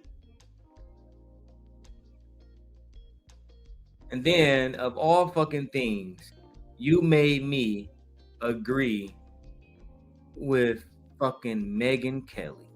So the last portion of this Tish Hyman saga that I'm going to show you guys is Megyn Kelly talking about the situation with another woman. And I'm interested in hearing what the white women got to say about this. Shout out to Megyn Kelly. All right, I'm not saying nothing bad about her right now. I ain't saying nothing good either. But I will say, if I hear something that I enjoy and I think it's true, I'm going to give her credit. If I hear something that I think is hate, I'm going to call it hate. Let's get to it. Hero in the news. She's been amazing, this gal, and she is not effing around. Her name is Tish Hyman, and she is an out lesbian. She is a Black woman. She lives in California, and she is the one who got kicked out of Gold's gym, her gym, last week because she objected to a very problematic male pretending to be a woman in her locker room. Yeah. Gold's handled it all the wrong way. Unfortunately for all of us, they handled it because California state law requires any establishment to allow someone to use the locker room or bathroom that aligns with their gender identity. So Gold's was not above board in the way they dealt with this, but unfortunately for Gold's and every other business in California, they really don't have a lot of choice. They have to let these losers hang out in female spaces. Great job, Californians. Great job. Oh, so this isn't so much of her actually supporting Tish Hyman. This is more her attacking the Democrats. Okay. I'm still intrigued. I still want to hear more. Let's go ahead and get into it. Anyway, Tish is just amazing. And she is now a woman on a mission. She's a total ball buster. I'm in love with this gal. She's just so fierce. So she decides to show up to the first public campaign interview given by the disgusting, horrific, awful Scott Wiener. Don't vote for him. I'm begging you. If you are in California and in Nancy Pelosi's district where he's running for her soon to be vacant seat, please vote for anyone other than Scott Wiener. I don't know Scott Wiener to say that he don't deserve my vote. I'm not in California either, and I won't be in California. But I will say this. It is some weird shit going on. Listen, bro, I understand you want to protect T women. And trust me, as an American, I want to defend all Americans too. But we got to set boundaries for our women and our children. If we can't set boundaries for our women and our children, and we wasting time. Yeah, Virgo child. Yeah, do you think Virgo child that he actually can be a woman? Like, do y'all believe that men actually can transform into a woman? Let me know. I'm actually interested in breaking down that conversation.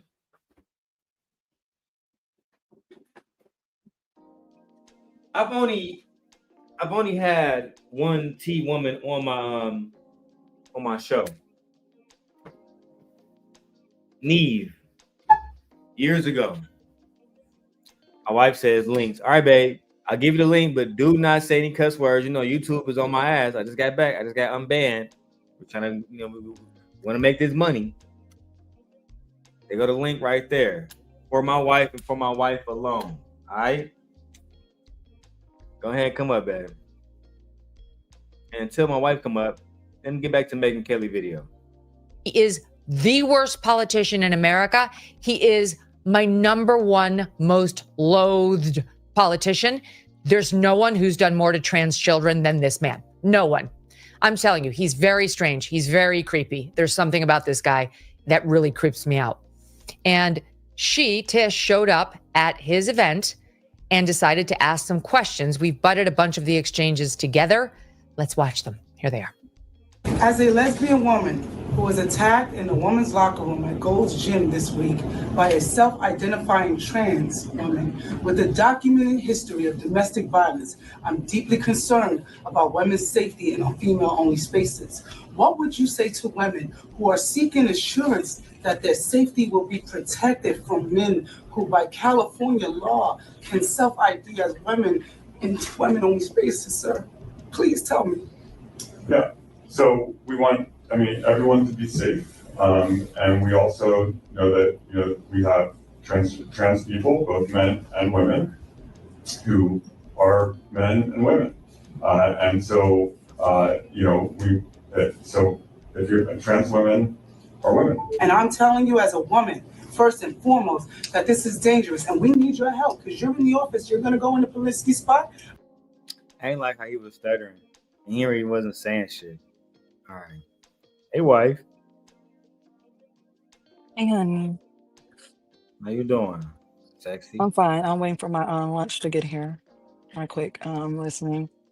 Yeah, I have a problem with all of this. Okay, break it down for me, man. Tell me about it. Are you playing music in the background? Yeah, it is. The background music, as always. I don't know. It's just saying real loud in my headphone. I don't know why. Okay, here. Let me. That's why I was wondering, like, is that you playing background? I thought my thing was coming on. My issue is this, like, I can't support the LGBTQ, all those letters. I can't. I really feel like they need to separate. I really do. Because one part of the letters just want to live their lives and love who they love and be free. And other parts of the letters, which is these trans, and I would be specific. I don't see trans men acting like this. You notice that? Do we see trans men? Have y'all noticed that? You mean We by don't that see trans women who have transitioned or yeah, kind of or transition, but calling themselves, yeah. We don't see them out here acting like this. Only thing we see is trans women who are biological men acting like this. Why? Because to me, males have been in charge of history and life on earth for so long, and with the patriarchy, to now that they're so bored and they want to rule so much to the point where now it's like, oh, we want to be women too. yeah. That is the highest form of misogyny. I don't see the behavior. It is unsafe. And on top of that, I can't respect them because they don't respect me as a biological woman. Well, They're yeah, asking for all this, they're asking for people to be kind and to care and to have their backs and to support them. But yet y'all don't give biological women any type of respect. We can't even say that we're uncomfortable. And I don't hear trans trans women who are men saying, you know what? I understand that I am not a real woman and I am identifying as this. And I can see how this will make real women feel uncomfortable. So if that means that I have to wait to go into the bathroom until it's clear of actual real women to make them feel more comfortable with me, to show that I am respecting them and their boundaries and the way they feel, then I'll do that. But that's not what we have here. We have disrespect, derogatory remarks, where people being assaulted. Why? Because these are literally men. These are literally males. And a lot of them is cosplaying with the system. And I'll say this, for me, you should have to completely transition completely before you can even change your birth certificate, change your ID, any of that. And then you have to go through a test and everything to make sure everything has been transitioned. You shouldn't just be able to say, yeah, I want to be a cat today. Oh, I want to be a dog tomorrow. No, you shouldn't be able to dress up for Halloween every day. I agree. Our safety is at risk. What happened when they put the trans women, aka males, into the women's prison? What happened? Women were getting what? Raped. Author. And also women were becoming what? Impregnated. And so what did they have to do? They had to remove those men and put them back into the male prison. Correct. And then what did that do? And a lot of trans people, what's happening is these people, that the ones who are like, yeah, I know I'm a male, I know, but I'm trying to, y'all not saying nothing. Y'all not even going against those type of people because it's making it bad on y'all. See, because now I don't want to support any of y'all. I can't. I just tried can't. to be honest, but I understand how you feel, as you know, babe, because you're my wife. I So I can't. understand. And the thing about this is when you don't support Black women or back Black women up, when we out here in a political realm telling y'all what it is, look what happened. Look what happened when no one backed Black women up, when no one supported Black women. Look what happened. And you know what happens is when you don't support Black women or back Black women up, every other race of women is up for grabs. Every other race of women has no rights. Especially when we don't have rights, no other race of women has rights. Period. Have y'all noticed that? I don't think y'all noticed that yet. I mean, I thought it was crazy that he would tell her while she's naked, "Hey, can you just leave while I get dressed?" He's like, "No, That's bitch, I'm." crazy. And then they said he was lingering in that's another thing. His behavior is predatory. It's not Yeah. like he went in, got dressed, and came out. I've seen trans people do that. Go in, come out. Meaning that go in, come out. That wasn't his behavior. His behavior was lingering, It was wanting to cause problems, wanting to cause issues. Like, no, that is a problematic male. And also he has a history of being violent. and selling drugs. Yeah. So when I say that I'm gonna need the whole alphabet team to go back, y'all gonna need to reevaluate yourself and y'all gonna need to make some separations, some divides. And I blame them because y'all fought so hard for y'all rights, which I don't have a problem for, but now it's impeding on the rights of others, which is the problem. I agree. That's the So for ultimate. me, for me, this is a big issue. And then the thing about it is somehow extra bathrooms. Why are we wanting to put extra bathrooms in? For what? When they can just go into the bathroom that they were assigned at birth and keep it pushing. Because if it's that simple, all you're doing is going into the bathroom to come out to change your clothes. Why can't you go into the male's bathroom to come out and change your clothes? Like, I don't understand this. Like, why do you have to be in the women's bathroom? They try to make arguments um that basically they might be assaulted by other men. Then that's a male problem. Once again, all roads lead back to who? Males. I mean, I agree. Yeah, like when he said, "Oh, trans women are brutalized." Yes, sir. I wish he would have said by who? Other males. Women are not doing that. That's other males who are brutalizing.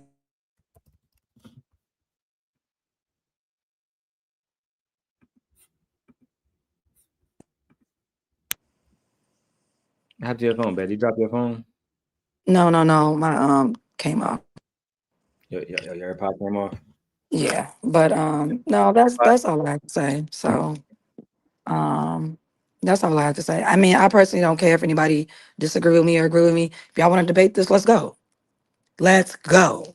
Because I'm not finna sit up here and for you to tell me that it's okay for men to be in my spaces and then tell me, oh, they're taking hormone treatment. I don't care about none of that. You cannot change your XY chromosomes. I don't care what you do to yourself.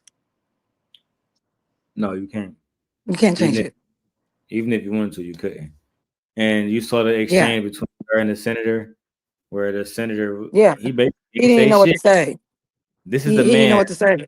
bill in that allowed, not allowed, but made it mandatory for businesses to serve trans people and for prisons to have to house trans people. He was the one who wrote that bill. Senator Yeah, Scott. women are not even safe in prisons. Because now males are coming to your prison Yeah, talking about their woman. Anybody, but there's no criteria. Anyone can say that they are a trans woman. There is no criteria. I That's think it's crazy to crazy. me. I think it's crazy, babe, that they that if a woman that's transitioned to a man, but she's still biologically a woman, they don't put her in a jail with the men. Right. They don't like this is a trans. What like what she call herself a trans man?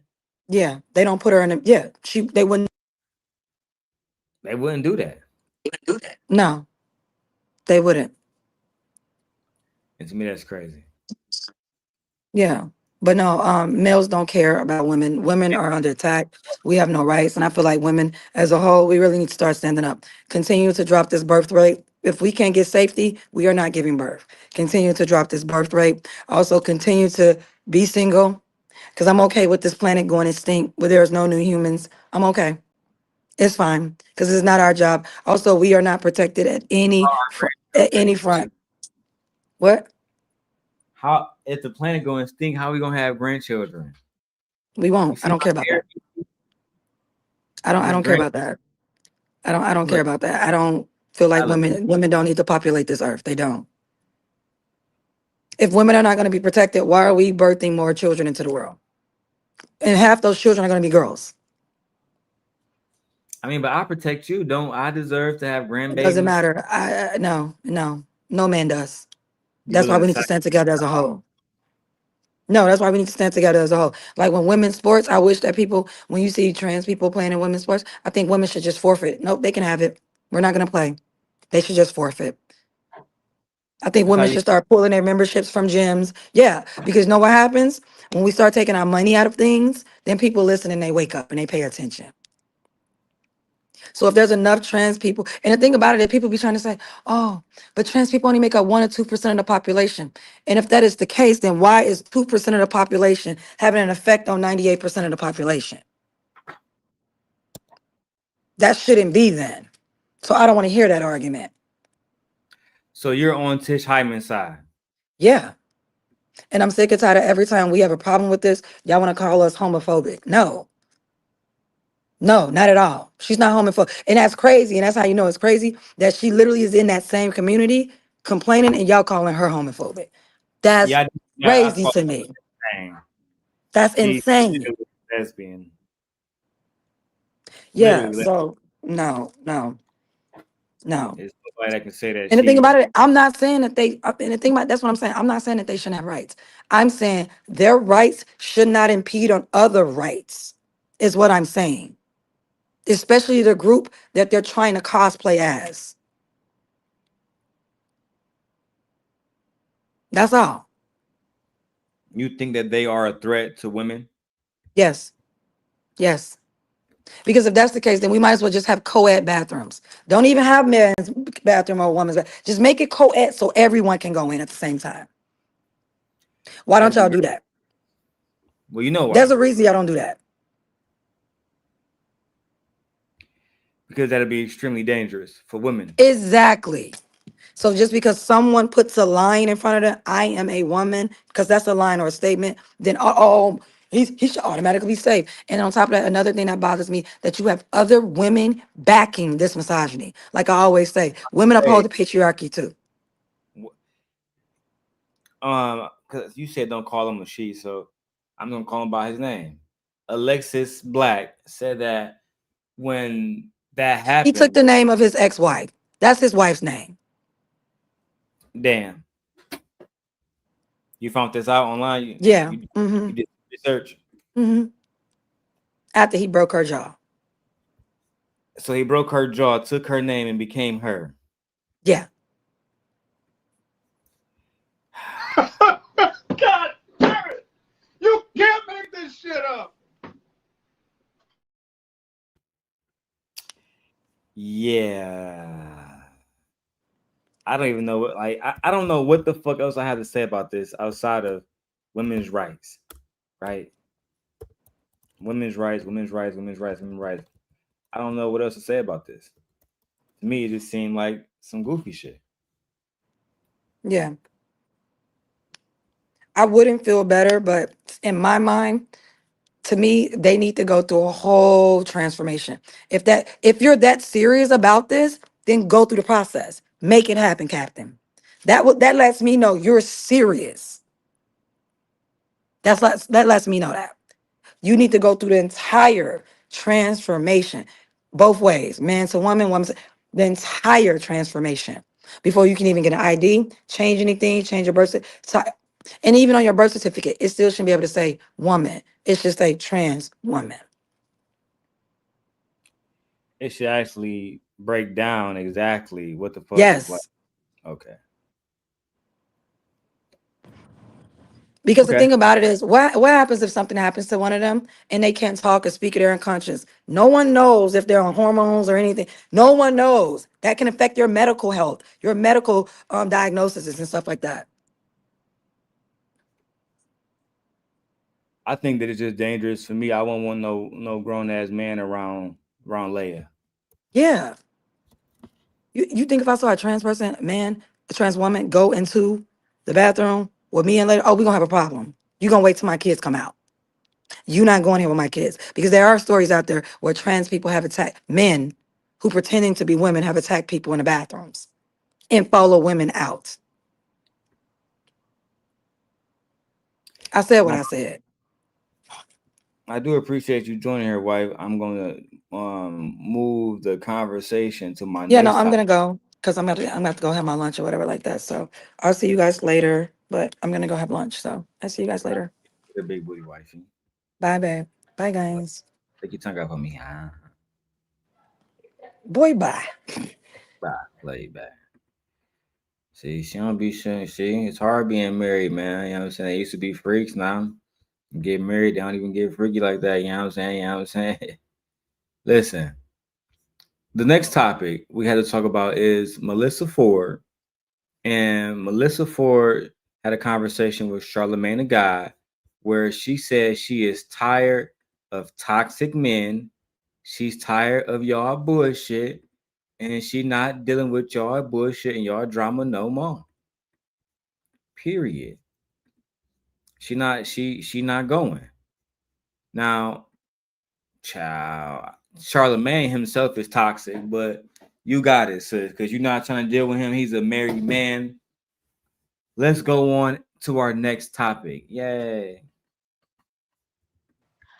Yes. You know what I mean? Yeah. Like that's why I wish I would have had more of a conversation. That's why I dropped the ball in that interview. I should have had a conversation with him about being broken, because that's not a 55-year-old grown man. Like, I see a hurt little inner child in there. Like, Yeah. I see a little boss baby. Yeah. Like, not even trying to be funny. Like, I see a little boss baby Yeah. inside of him. And I think, that little boss baby needs a hug. Like, Yeah. he needs his diaper change and needs to feel some TLC. I'm serious. No, I'm laughing Man. because I agree with you. I see. Grown men who are 55 are not babies. They should not be treated like children, especially by other grown men or by a woman. But of course, we have men advocating for other men, despite being clearly close to their senior citizen age. They're advocating that women treat them like children and understand that sometimes they just need tender love and care.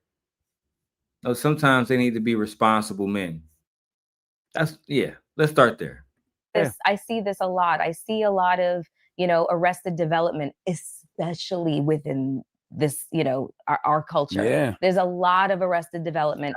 There is a lot of, inner child trauma, which people think is like a hokey kind of, woo-woo thing to say, but it is a very, No, it's very real. real thing. It's real. You talk about your inner child in the book. You talk about you know, being cognizant of the different versions of yourself that you are reparenting. These are such incredible, you know, topics and just like ideas that I wish more men had an idea about and would embrace. I think they are. You know what? You need to come. And here we go with the manosphere. Charlamagne, you're lying. Red pill men don't give a damn about what women want. They don't care about what women need. They only care about what they want, and they only care about what they need. It's just that simple, bro. This is why you have all these different sectors amongst the manosphere. This is why you have all these different sectors amongst the manosphere. And actually, I have a manosphere script ready. Let me go get that, because now is the perfect time. I'm actually waiting to do this manuscript for a while now. Where is it? Where's my manosphere script? Let me go back to the video. I'm about to find that. One of my mental wealth expos. I would love to. Because I think you would change your stance on, you know, wanting to be with a man. Well, I'm serious. No, I'm dead serious. Like my mental wealth expos, I did one, you know, this year. I've done one every year for the last 5 years. This is my 5th annual mental wealth expo, and it's literally like thousands of people coming there just to listen to all of these different psychiatrists and therapists and spiritual leaders. There are a lot of men that are doing the work, and there are a lot of men that are willing, you know, to do the work. And I'm not saying that, you know, women have to help put together a man in any way, shape, or form. But I got a lot of homegirls who say things like, I'm not even dating a man who's not in therapy. Yeah. I totally understand that, respect that, and appreciate that. But you have to know that if that man is working on himself and you get with him while he's in that process, that is work in progress. So just like you're going to have your good days and your bad days, this man is going to have his good days and his bad days. But you just want to see that he's willing. Nah, ladies, if he's not mentally sound, don't even waste your time. If he is not mentally sound, do not waste your time. Do not put yourself in danger. Why? Why? For what? Why are you doing this? Why? Why? Explain to me, for what reason do you need to be around a man who isn't psychologically all the way there, who is jealous, who is dangerous, right? Let's keep going. This is where they start to defend the manosphere. Shout out to Teresa over there on Twitch holding it down. What's up, Teresa? What's up, boo? To do the work, and at least he's attempting to do the work. Don't get with him because he's telling you, yeah, I'll get in therapy, you know. No. If you get with me. No. Like, no. That would never happen. Yeah, you got to already be doing that work on your own. And I have like questions, you know, to judge whether or not you're paying attention in your therapy sessions, or if you're just weaponizing, you know, the idea of being in therapy to, like, you know, just get as you should. Because men, I'm telling you, men and women, humans, let me say humans don't hurt each other just because. Everybody is projecting. My wife says, Charlamagne, this is why there is still loneliness. This is why there is still a loneliness epidemic that the males are complaining about. And he's literally in his own world. He's not into reality. No, yeah, Charlamagne, he has a wife, babe. So he's not thinking about these niggas at all. He don't understand that there are a group of individuals who are very, very, very, very, very, very dangerous when we talk about the red pill manosphere space. Let's go. Projecting. Everybody's got some wound or some pain or some hurt that they felt that they haven't dealt with, and they go project that onto other people. That's why I don't get caught up in stuff like road rage, you know what I mean? Or like, you know, I read a story the other day where this young lady held a door for someone and the woman didn't say thank you. So she went behind the woman to get her thank you. They end up in a fist fight. then the woman ends up pulling out a gun and killing the girl Oh in my front of her God. 20-year-old daughter. And I'm just like, at what point did somebody not say, all right, it's not worth this isn't it. about me holding Yeah. the door. This isn't about that person not saying thank you. Like, there's something else going on with both of these individuals, right? And they couldn't wait to project that pain on each other. So it's And this is where the Manosphere part comes in. And I'm actually happy because I actually found my script and the part where I want to break it down. So, guys, in 2014, a young man by the name of Elliot Rodger deleted 6 people in California after posting a manifesto about punishing women who have rejected him. In 2018, Alec Manisian drove a van into a crowd in Toronto, deleting 10 people inspired by what he called the incel rebellion. Okay? These weren't isolated incidents at all. They were a part of a growing pattern linked to online communities collectively known as the Manosphere.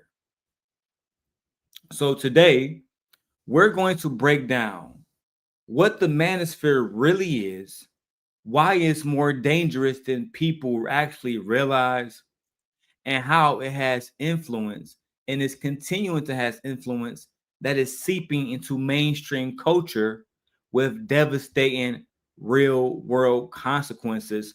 Let's go back to Charlemagne and Melyssa Ford, and I'm going to tell you guys exactly what is the Manosphere because it's actually reaching people like Charlemagne the God who talks to president nominees and Melyssa Ford who normally these incels and how they thought it would never be able to reach her.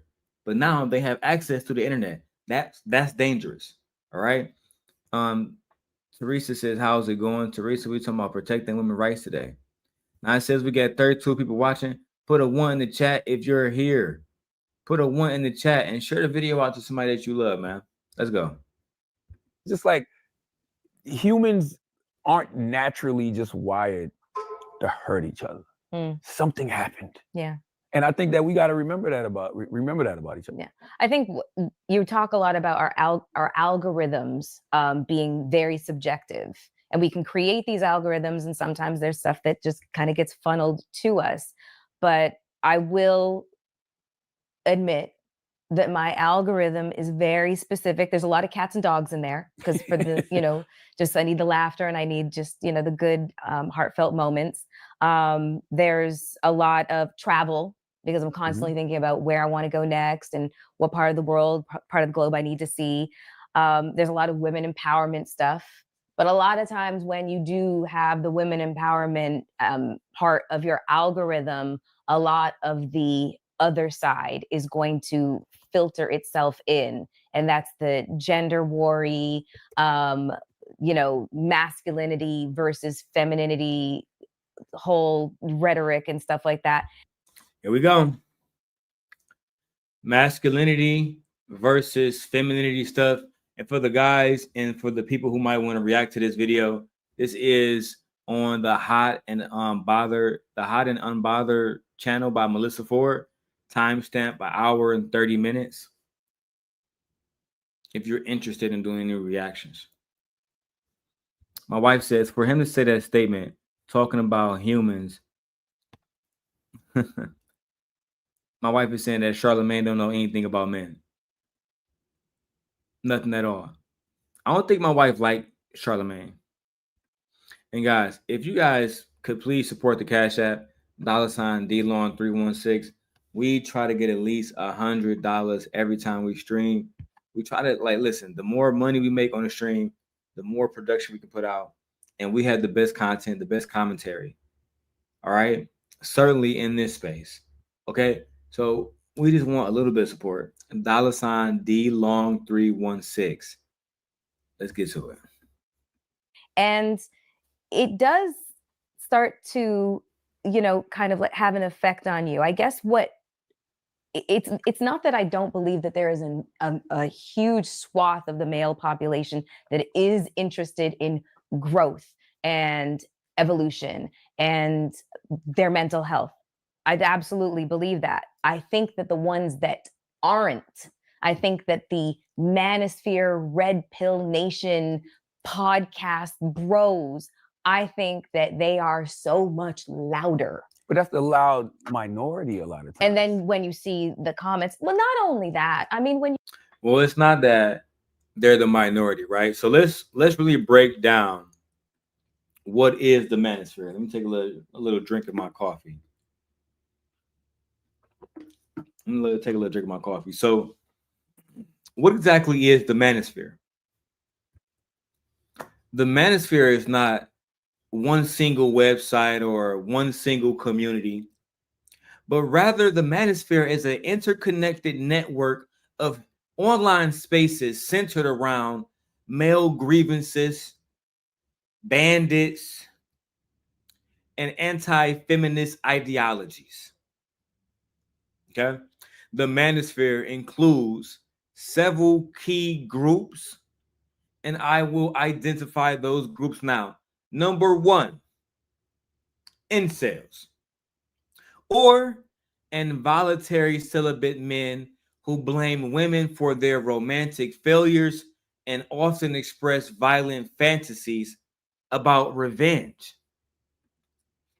2, we have men right activists, MRAs. Men right activists is a branch in the Manosphere who claim men are the real victims of discrimination and that feminism is actually something that has gone too far. 3, we have pickup artists, PUA. This branch of the Manosphere promotes manipulative tactics to exploit women sexually. Okay? Again, pickup artists are a branch of the Manosphere who promote manipulative tactics to exploit women sexually. Okay? 4, MGTOW. MGTOW. Men going their own way. This is a group within the Manosphere who claim to avoid women entirely. But at the same time, if you go to any MGTOW stream, they're going to be talking about how trash women are. Child. But there's one more left. The big dog. The red pill community. Right? Named after the Matrix, claiming that they have awakened to supposed truths about women's nature and male superiority. Okay? And this hand is the blue pill, the lies, being a simp like myself, a simp God. Okay? They say, bro, who you think you is? I'm a simp God. Everybody says, who does he think he is? I just told you who I thought I was, a God. Okay? The blue pill is lies. But if you decide to take the red pill, you will be getting all the coochie you want, and you will get unlimited amount of aura. I don't know. I forgot. I forgot the little spiel. What's up, AT2? Oh, AT2, you missed our thing. We was talking about Tish Hyman earlier, but thank God that you're here. Wow, we love you, man. We love you, man. The big dog is the red pill. What unites these spaces, these groups, is a shared belief, system that men are entitled to a woman's body, to a woman's attention, to a woman's womb, just because he's a fucking man, and that feminism is destroying the society that we currently live in, and that women are inherently manipulative and inferior to men. They also believe that dehumanizing women and using dehumanizing language, such as calling them cars, feminoids, reducing them to objects. This is how you should treat women. And this is why people like Melyssa Ford, she's absolutely tired of this bullshit. And she spoke about it with Charlamagne the God. Let's go back to the video now. You read cases like Giselle Pellicot, the woman in France. Oh yeah. Whose husband was basically renting out her body for about 10 years and drugging her in the process to where she didn't even know what was happening to her. And then this became like this massive case in France. And fuck, I never even heard about that. What's up, AT2? Man, look, I'm unbanned on YouTube. It's safe to be around me again. You said you hate Charlamagne, but I'm interested in getting your thoughts. I'll drop the link. The link in the chat is only for my brother AT2. We're still talking about women's rights, right? That has been the topic for the most of this video. Women's rights and why we believe certain people don't respect them. You know, I'm the sim guy. That's what I do. Let's go.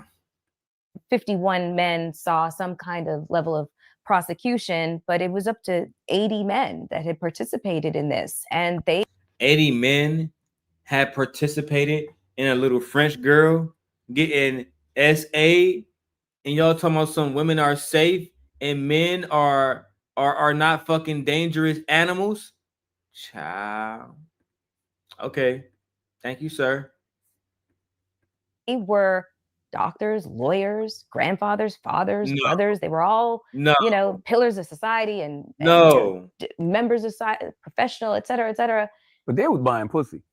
The problem They were not buying pussy, Charlamagne. See, that's why people like AT2 don't like your ass, because you're dismissing the sexual. Oh, look, he back there now. You're dismissing the fact that these women was SA, bro. That's some goofy shit. Hey, what's up, brother? How you doing? I've been blessed, man. Good. So you're unbanned now, so you don't have to worry about changing your channel. Because I'm like, yeah, where Darrel? Like, yeah, man. It was a blessing to be unbanned, bro. You know what I'm saying? It came out of nowhere. Actually, I got to give the credit to a black woman. Her name is Nyla. You probably know Nyla. Yeah. I know who she is. Yeah. She messaged me and she was like, you know, see if you can get your channel back. They're allowing people to come back on. And I went back into the studio and there it was. It was like, you know, you can come back. So I was excited. So was it like COVID or anything like that, or no? No, it was definitely my language, how I carry myself, doxing people, stuff like that. Oh, okay. Yeah. Because I know they were saying, like, you know, like the Sneakos and the Nick Fuentes and Alex Jones, but Alex Jones and Nick Fuentes are still kicked off. Yeah, Sneeko is back at the end. Yeah, Sneeko's back. Yeah. And then Sneeko just announced that he left the red pill space, like he's done with the red pill for good. Yo, I wanted to ask you about that too. Like, how do you feel about that? Because like the red pill community, to me, it was just a whole bunch of losers that couldn't get any pussy. So I'm sorry to cut, but they couldn't get any pussoise. So they all formed this group to tell you how women need to be and stuff like that, to eventually one day they can get some pussy. To be honest, bro, I think one of the main problems with the Manosphere situation was a lot of those guys, they just had a lot of misinformation and it came across like they hated women. Like, I remember the first time I met Angry Man, and me and him talk about this all the time, but he was like, black women are dying because they open their legs up and fucking. And when you look at the stats and break it down, that wasn't the case at all. Obviously, everybody know about Tommy Sotomayor. You know, how ridiculous he was over the years. But it was just a whole bunch of extremist ideologies. Some of it was borderline radical, right? I believe after a while, we saw the radicalization of young males and older males because of the Manosphere. I'm dead ass serious. Right. But do you think that they were just misinformed, or was it a grift? Both. I think it was both, because so many different times, bro, I've talked to women and I would ask them, how many times have you had a conversation with a man about postpartum depression? right? I should have allowed you to share this to your channel. You got a lot of people. Anyway, but Oh yeah. I'll chase off my friends. You know what I'm saying?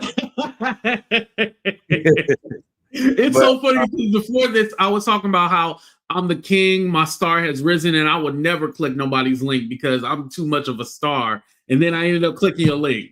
There's always exceptions, so you important to me. That's why I clicked your link.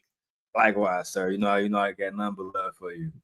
But for me, I feel like when I hear women not talking about things like postpartum, and then we all got babies as black men, it let me know it's already a disconnect between black men and black women. A lot of the guys, when I was growing up, bro, in Detroit, they would say, "Well, she was on her period, she tripping, she jealous." They say everything except she might be going through like a hormonal change, and you might want to be, sensitive to that. They never say that. It took me into my 30s to realize that on my own. Right. But can we just say, like, maybe she's just going through a depression? Like, I feel like we still don't talk about mental health the way that we should in the black community. Like, I remember this older lady at my job. She was all like, if you black, you should definitely have FMLA, the Family Medical Leave Act. Yeah. You should have that. So whenever you need to take a mental health break or a mental health day, you take that for you. And I was like, damn, that's some real shit right there. We don't focus enough on that. And so when you add the postpartum, which we don't know anything about, but women do suffer from that. I remember I honestly didn't really think about it until my sister went through it. Like, my sister almost lost her life. The baby almost died. Like, she went through a lot. And like, I don't think we realize that, giving birth, it's a blessing, but also women are risking their lives to do that. Literally. Me and my wife had a son, and my wife, she's 41 now, bro. So it's like, it was a lot of people, people didn't like me online. There's a lot of people that was like, because she's, and yes, I am reading the chat, Tessia, Teresa. Yes, I am reading the chat. I'm just doing other stuff too. But it was people that was saying that the baby was gonna have deficiencies because my wife is older, which is obviously fucked up to say. Right. But outside of that, it's like they didn't even care about her mental health at all, how that would make her feel. And a lot of women had to just come and support her and have her back, specifically the women that we are around. But I don't believe that men know enough and make themselves knowledgeable enough about women's anatomy, the process of having a child, postpartum, or like you said, regular depression, and even just going through cycles, hormonal cycles, having a period, and what that does to a woman every month. I think all those things have to be talked about and learned, and like intentionally, the same way we go out and get coochie intentionally. You know what I'm saying? Right. You got to be intentional about it all. Yeah.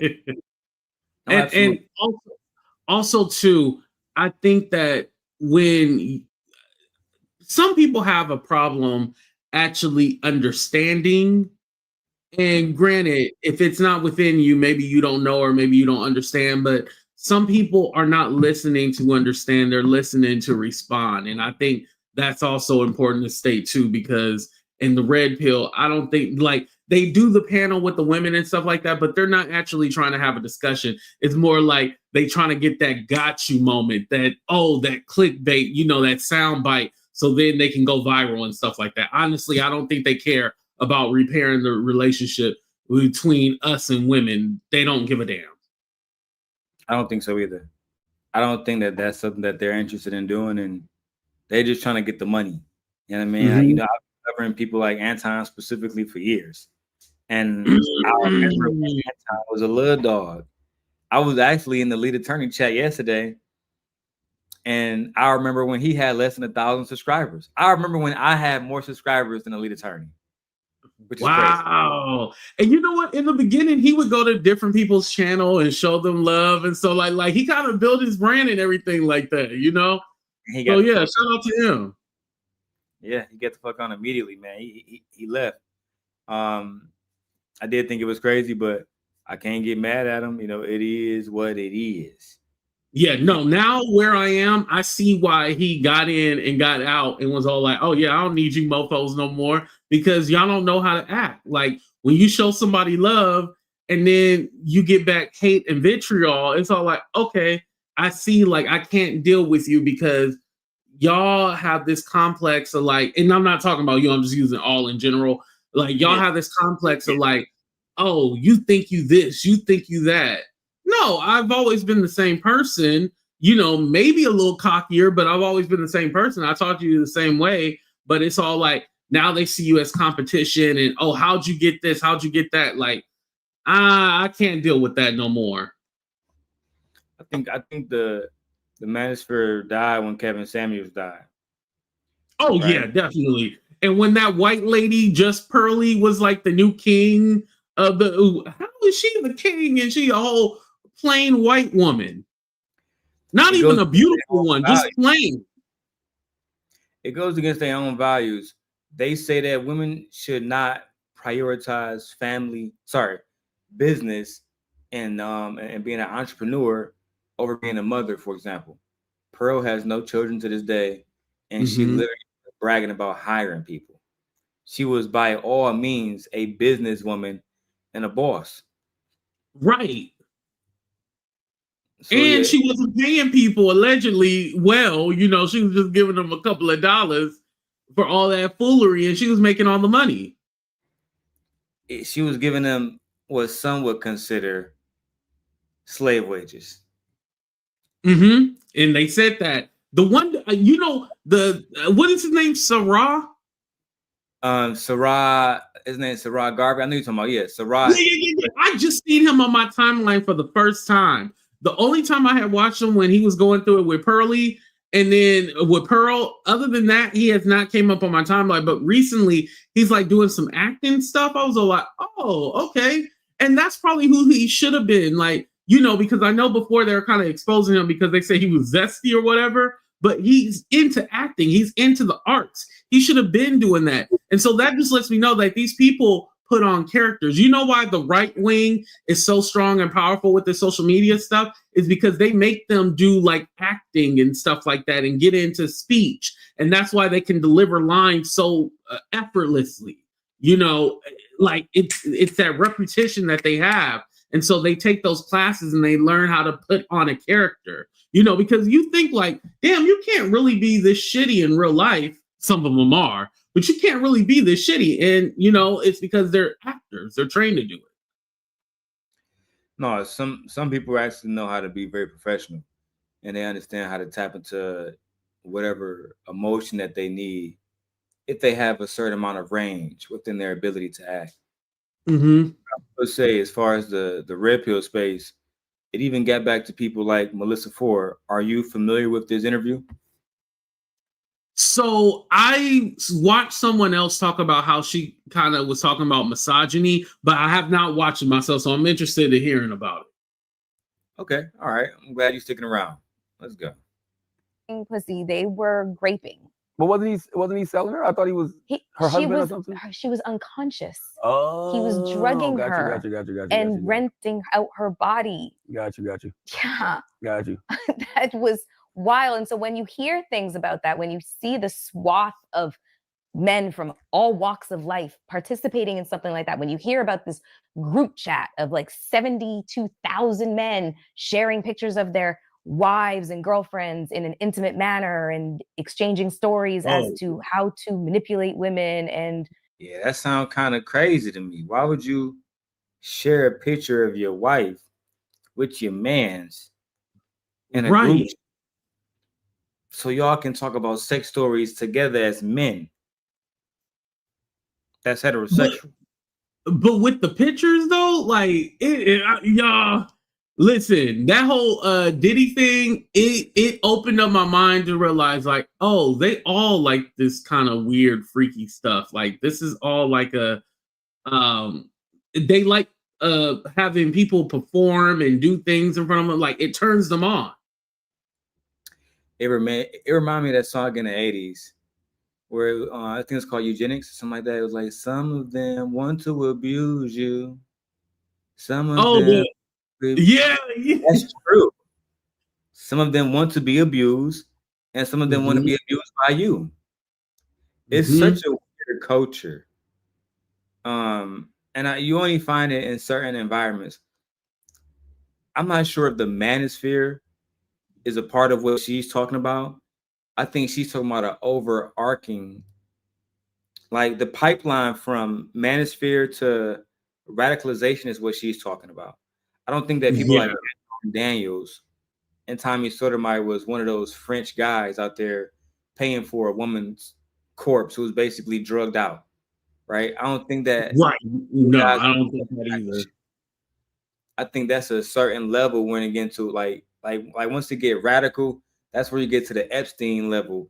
I'm sorry you can put his name out there, but allegedly President Donald J. Trump as well, if you are to believe these emails that's being released by the Democrats. Right? So they also were released by Republicans as well, too, in the same committee. And Trump was mentioning them bitches. Yeah, I'm saying so he gotta do whatever he gotta do right now. It's looking very bad for him. Very bad.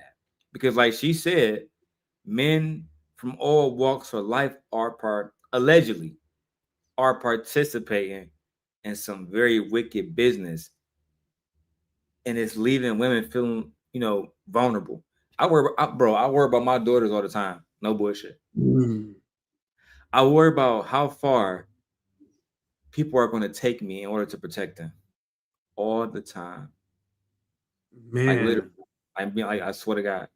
And I thank God every day that they're not in environments or situations where they're like in danger. But as they grow older, you know what I'm saying? My oldest daughter is 12 now. She's about to be in high school in 2 years. As she just going to high school, being in classes with grown men and young boys, that's dangerous. Right. It could be extremely dangerous. You feel me? So I worry about that a lot, actually. You see my hair getting gray and shit. I worry about that a lot, bro. You feel me? But you know what? It's what you instill in your daughter. And I think that I know the way that you love your children, so I'm not worried about the love part, but it's what you instill in them and what they take from you and what they learn from you. And I think that you will be able to instill in her like, hey, this is how you take care of yourself. This is what you need to do. This is what you need to be aware of. And I'm pretty sure she's going to take that with her into life.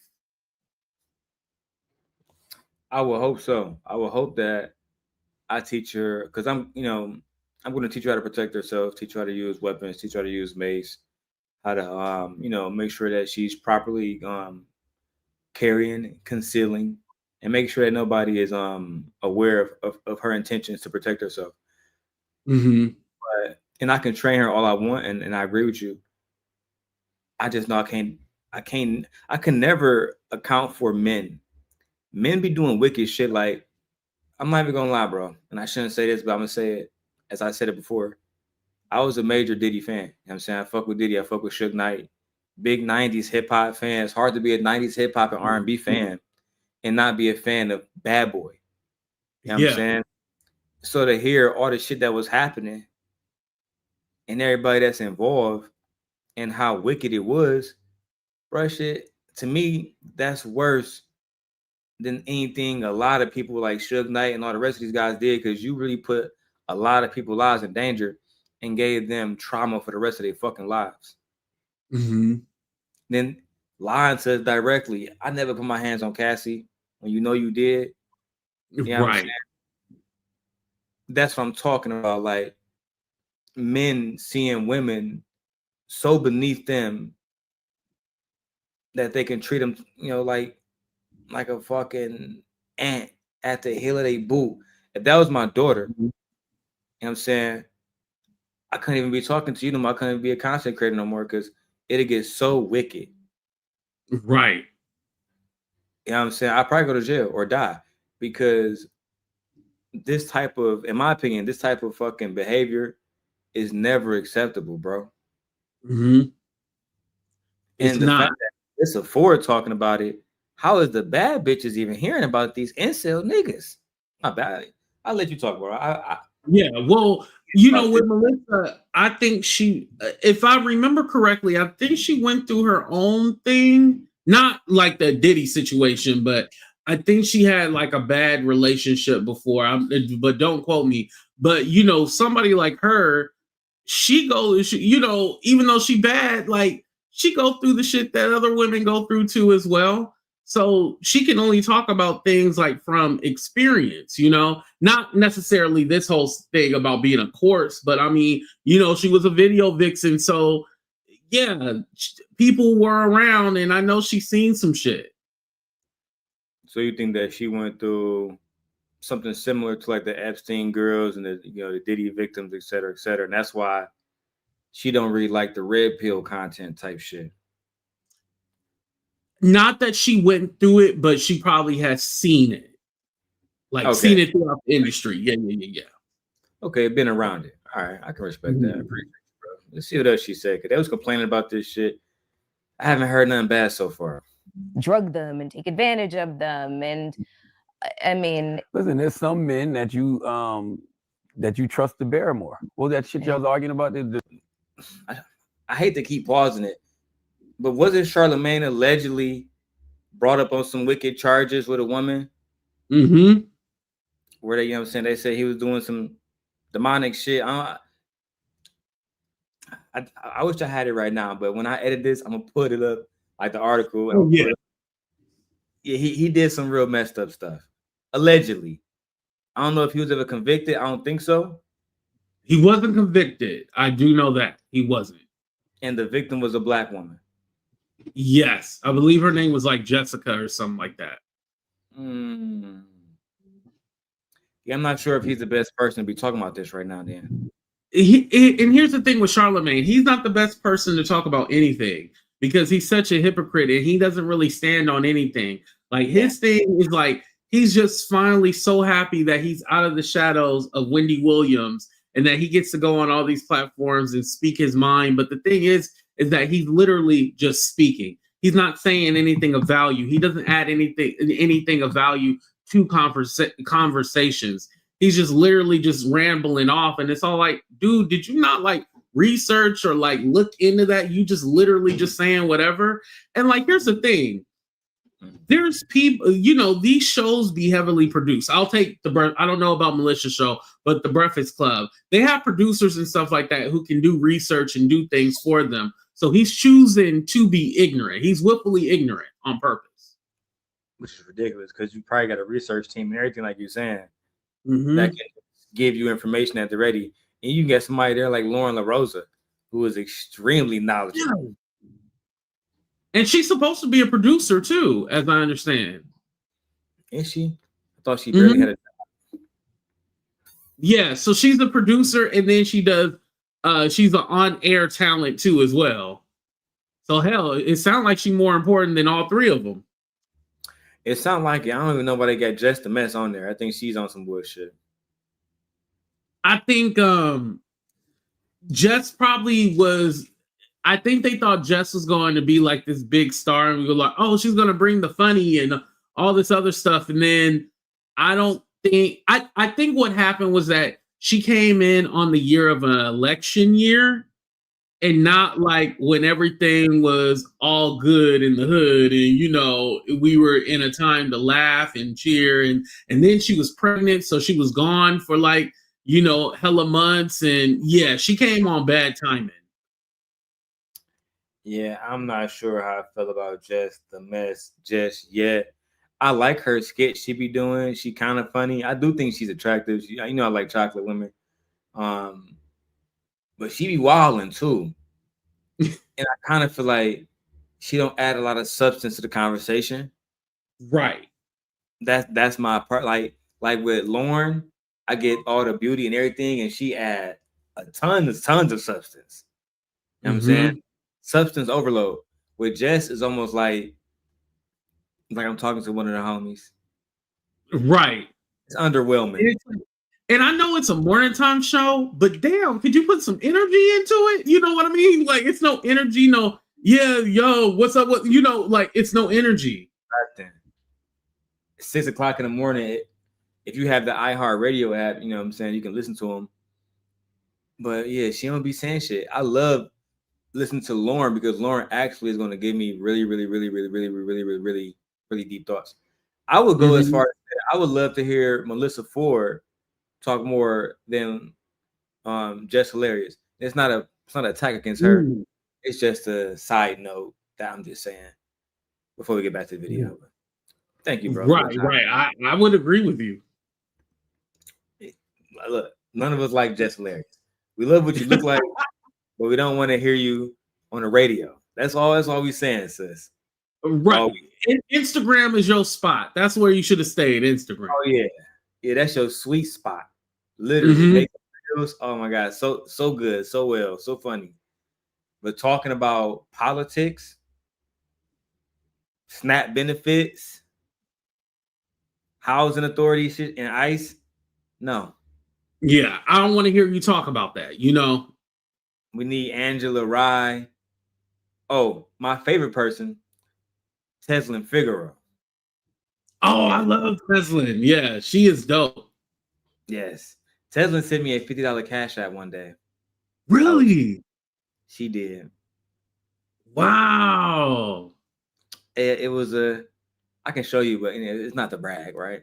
Oh no, it's all right. No, I believe you. Yeah, I had did a reaction to one of her videos. I actually plan on doing another one this weekend. And then I guess she saw it, and randomly I saw a $50 cash app, and it was like Figueroa LLC. I'm like, oh shit. Listen, there is an NDA, but I want to know what happened with that whole racial discrimination lawsuit they had against the Bernie Sanders campaign. I want to know who got the inside on that shit. That's what I want to know. It would have to be one of the Democrats. You know what I'm saying? They would probably be more privy to that than anybody else. Because Teslin was a part of that. I believe she was suing them. I don't know her that personal. I wish I knew her that personal. Even though I'm married, you know, so I'm in the business way. Hey, they trying to get you in trouble. Listen, that girl thicker than a motherfucker. But I don't know. But that's my own personal thing. That's what I want to know because I hate Bernie Sanders. So I don't hate Bernie Sanders. I have a how can I put it? I don't give a fuck about Bernie Sanders. He's the kind of person that I feel like at this age of his career, at this point in his career, he's not doing anything to help my household. He's a big talker. Big talker. Right. And I definitely don't want to hear him talk about we need young, fresh people because he is not young or fresh. No, his ties to MLK and all that shit, it's kind of like it's old now. They were lying, right? Like the picture, he said it was him. It was not him, right? I can't confirm that. But hold on. No. This was recently talked about. If you got a video and if you pull it up, I would definitely bring that right up. I have no idea about that. No, the Bernie with Martin Luther King was civil rights leader Bernard Scott Lee. I'll put it right in Google. And then okay, let me put it inside Gemini. Let me ask Gemini. We're gonna do a Gemini test, y'all. He hasn't been here yet, but this is what we do when we are faced with something that we don't understand. Okay. So, Gemini, did Bernie Sanders lie about his relationship with Reverend Dr. Martin Luther King?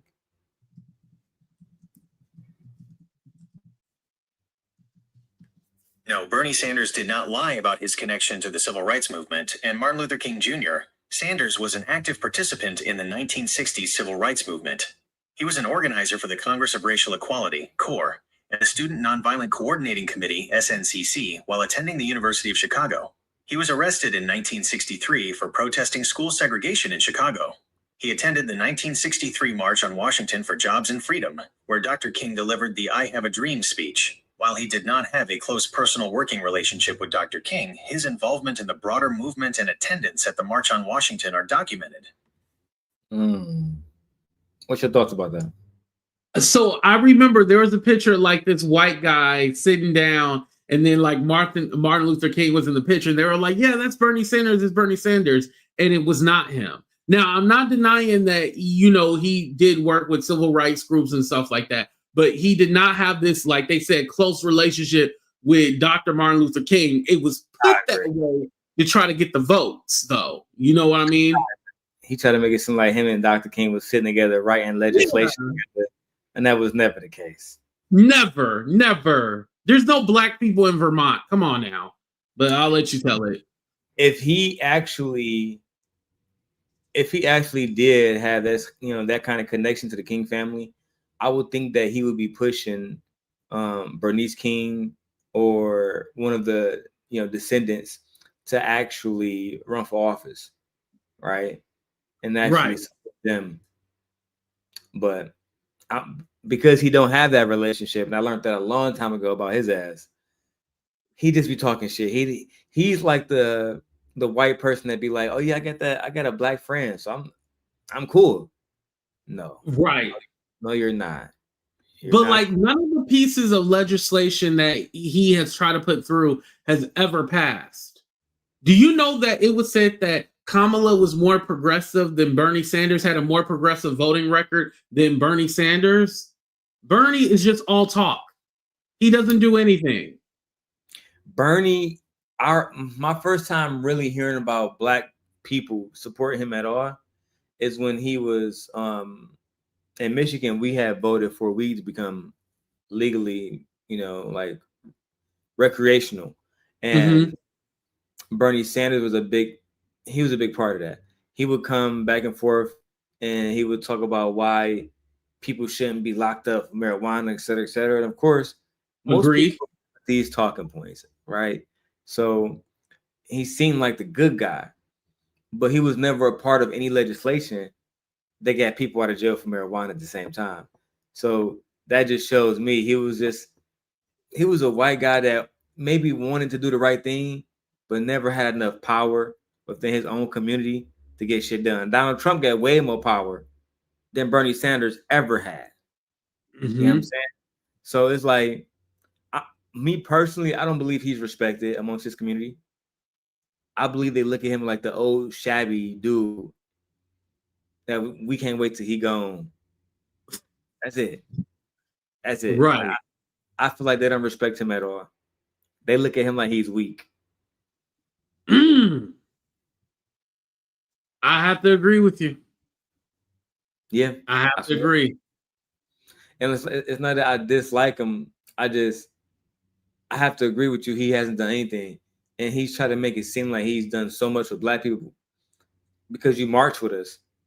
You haven't done shit. You haven't got one reparations committee to actually give a check to a black family in almost 40 years since Dr. King died. So I mean, I respect his efforts, but I would never vote for him. I'll vote for Kamala. I would vote for Hillary before I vote for him. Yeah, and mind you, I was a Bernie fan back in 2015, 16, whatever. I thought it was a travesty that he didn't get nominated, but now, knowing everything that I know now, I'm all like, oh yeah, thank God he did not get the nomination. I'd rather Kamala have 107 days again than to vote for him, and I was never a Joe Biden fan for too many reasons to even name. So right. Listen, the 107 days, let me tell you something. Now, this is going to sound crazy, but that was like the most fun time ever, that 107 days. Like, I remember, like, it got me excited. I was not excited when Joe Biden was still there, but when Kamala came in, I was actually excited. I was like, oh, shit. Like, this is like momentum, Have you seen the book? Hold on. You ain't... Look at it. How far are you in it? Oh, I finished it. Yeah. God damn. Yeah, because I went to the and I guess I should post more pictures, but I went to the conversation with Kamala Harris. D.L. Hughley was the moderator for mine. It was here in San Francisco, so yeah, I had a chance to go. I got the. Let me see if we got this though. I got the Kamala Harris Time magazine joint. Okay, I don't have that, so you beat me on that. Yeah, I don't have that. Had to buy it. Oh, man. that is cool. Had to buy it once in a lifetime type shit. Right. But no, Kamala, however you pronounce her name, she's dope. She's absolutely dope, and she's beautiful. Fucking gorgeous. Yeah. And she's 60 and look that good, Yeah, but did you see? So now that we're talking about the book, and to go back to the the video about, and let me change this because it's a topic. Tish Hyman, child, I'm slipping. How do you feel about the fact that she mentioned Myron Gaines and Andrew Tate as being part of the reason why she lost the race? Because again, we have this pipeline from Manosphere, Red Pill to radicalization, right? And these guys bragging about it. Myron Gaines becoming basically a fucking racist online. If you follow him on Twitter, right, which is crazy. He's a demon now.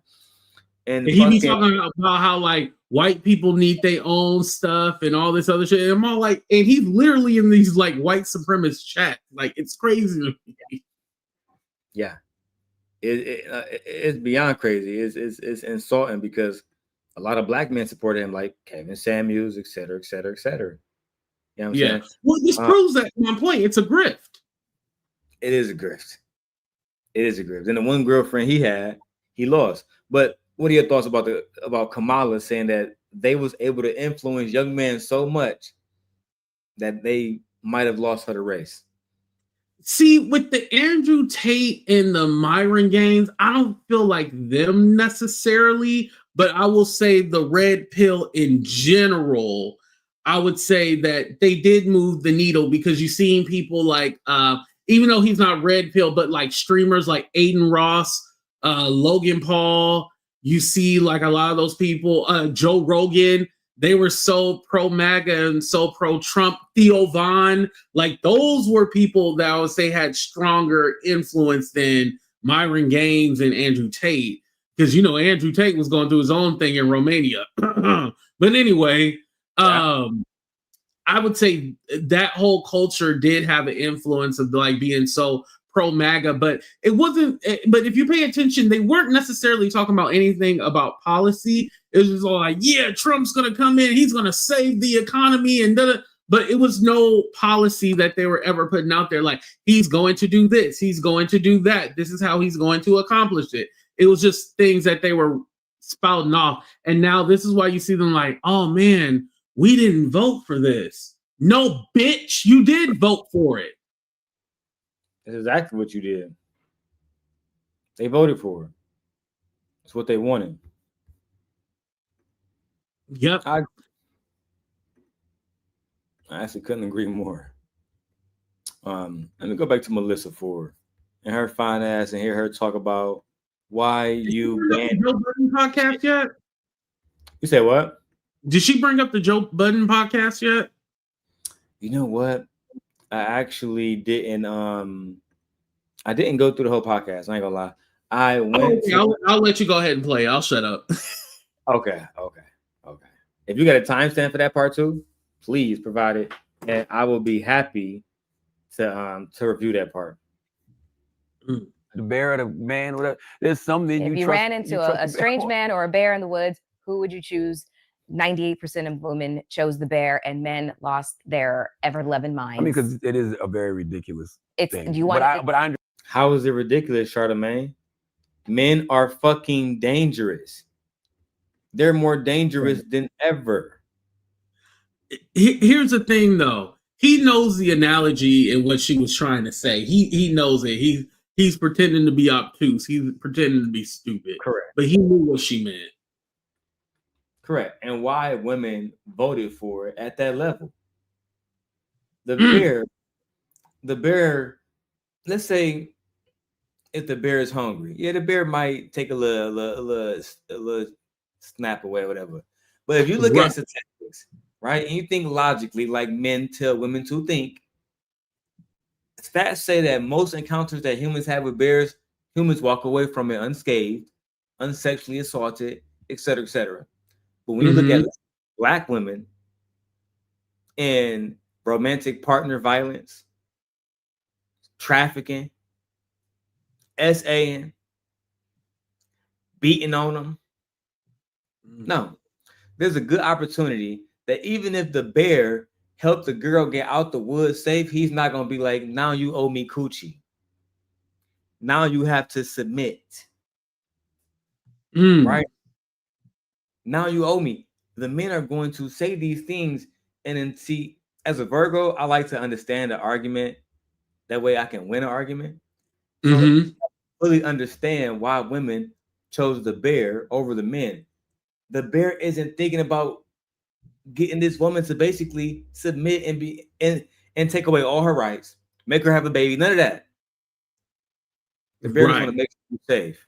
And according to stats, women will literally be more safe with the bear than men. That's just the facts. And and it's sad that women have to think about that, because again, with Charlemagne, I do think that he was playing stupid, but also too, he's not thinking about what women have to go through, just like you broke down. None of us do. When you go outside, do you think about, oh man, a woman might try to grab me on my ass and take it from me, take my glasses off, and no, not even a thought in my mind. No. I've been in the bathroom plenty of times as a man and seen a trans woman walk in, and I never once think I'm being violated. Never once. Right. But women biologically are different, more vulnerable. You know what I'm saying? And it just put them at a much bigger risk, and I think that it's not worth taking. High key. Right. And when it's compounded by misogynistic rhetoric, I do believe that eventually they become so influential. Like, I remember this one kid, before I pressed play on the video, I remember I saw this kid and he was talking about Andrew Tate and Sneeko. He was like, fuck the woman, fuck the woman. And he was like, bro, why are you saying that? He was like, well, we don't want these specific people around us because they are these specific people. He was like, bro, don't say that, don't say that. But these are your fans. This is what you're spreading, stupid. That's the thing. That's the culture that they have. Like, you can't be surprised. God rest his soul. I know my wife hates when I say it, but God rest his soul. Rest in peace to Charlie Kirk. But I put it like this, and it's something that the white man has said, that white reporter. Hold on, let me leave so I don't get canceled. I'm just kidding. Oh, yeah. Yeah, because they did. Go ahead. I'm just kidding. Because listen, I never liked Charlie Kirk. I was completely against his rhetoric. But what he has to understand, and his fans have to understand, is these violent delights have violent ends, right? Dark thoughts become dark actions. And when you're saying kind of goofy shit, eventually it's going to have some type of repercussions against you. That's why I try to think positively now. Charlemagne is completely, and I'm very disappointed in him, because I consider him a journalist, an entertaining journalist, but a journalist nevertheless. And he has daughters. He should be more sympathetic to what Melyssa Ford is saying right now. In my opinion. I think that a lot of men, we choose to decide with men sometimes when you don't need to. And one thing I do know about Charlemagne is he cheated on his fucking wife. That's one thing that I remember that vividly happened. And his co-host, Envy. Remember, he was cheating on baby girl too. Oh, yeah. And he couldn't give his wife an orgasm. She never had one. Yeah. And then I heard like, he was Why caught do up we in know about that? That's the crazy part. Out of all the things we know that he can't give his wife an orgasm. Now, was he convicted for the real estate crimes? Not yet. Mm. All right, shout out to Envy. But I don't know why they bust down the iHeart studio if he's not going to be, man. Shout out to Envy. I'll just leave it at that. Envy got some strong ties out here. To not get your wife to he might have a list. That's why they afraid to convict him. But yeah, allegedly. Allegedly. Shout out to y'all. We don't want no problem with y'all. Bald-headed niggas. Yeah, we don't want the smoke. We just, we just talking, just like y'all do. We just talking. Just commentary. Jesus. And to the Manosphere guys complaining about this clip, she hasn't said anything bad at all. She just talked about a situation in French, which was disgusting. And the fact that y'all incels and bandits are truly distasteful, which y'all are. But yeah, I came in late. I haven't heard anything bad or anything I disagree with. This is damn near a waste of my time. She ain't saying nothing bad at all. I thought it was gonna be spicy. But here we go. Mm-hmm. Understand why women could feel Here's the thing. If the bear kills me, that's fine. At least he didn't grape me. At least he didn't sexually assault me. At least he didn't violate my corpse. But what if that guy is running from the bear too, and the guy's trying? It's entirely possible, and this is I want men to really truly understand why women have no choice but to be fearful. You have 4 daughters. Absolutely. I need to know what, and one of them, your oldest, is I believe 16, 17. Come ask you a question. Have you had more positive experiences with men than negative?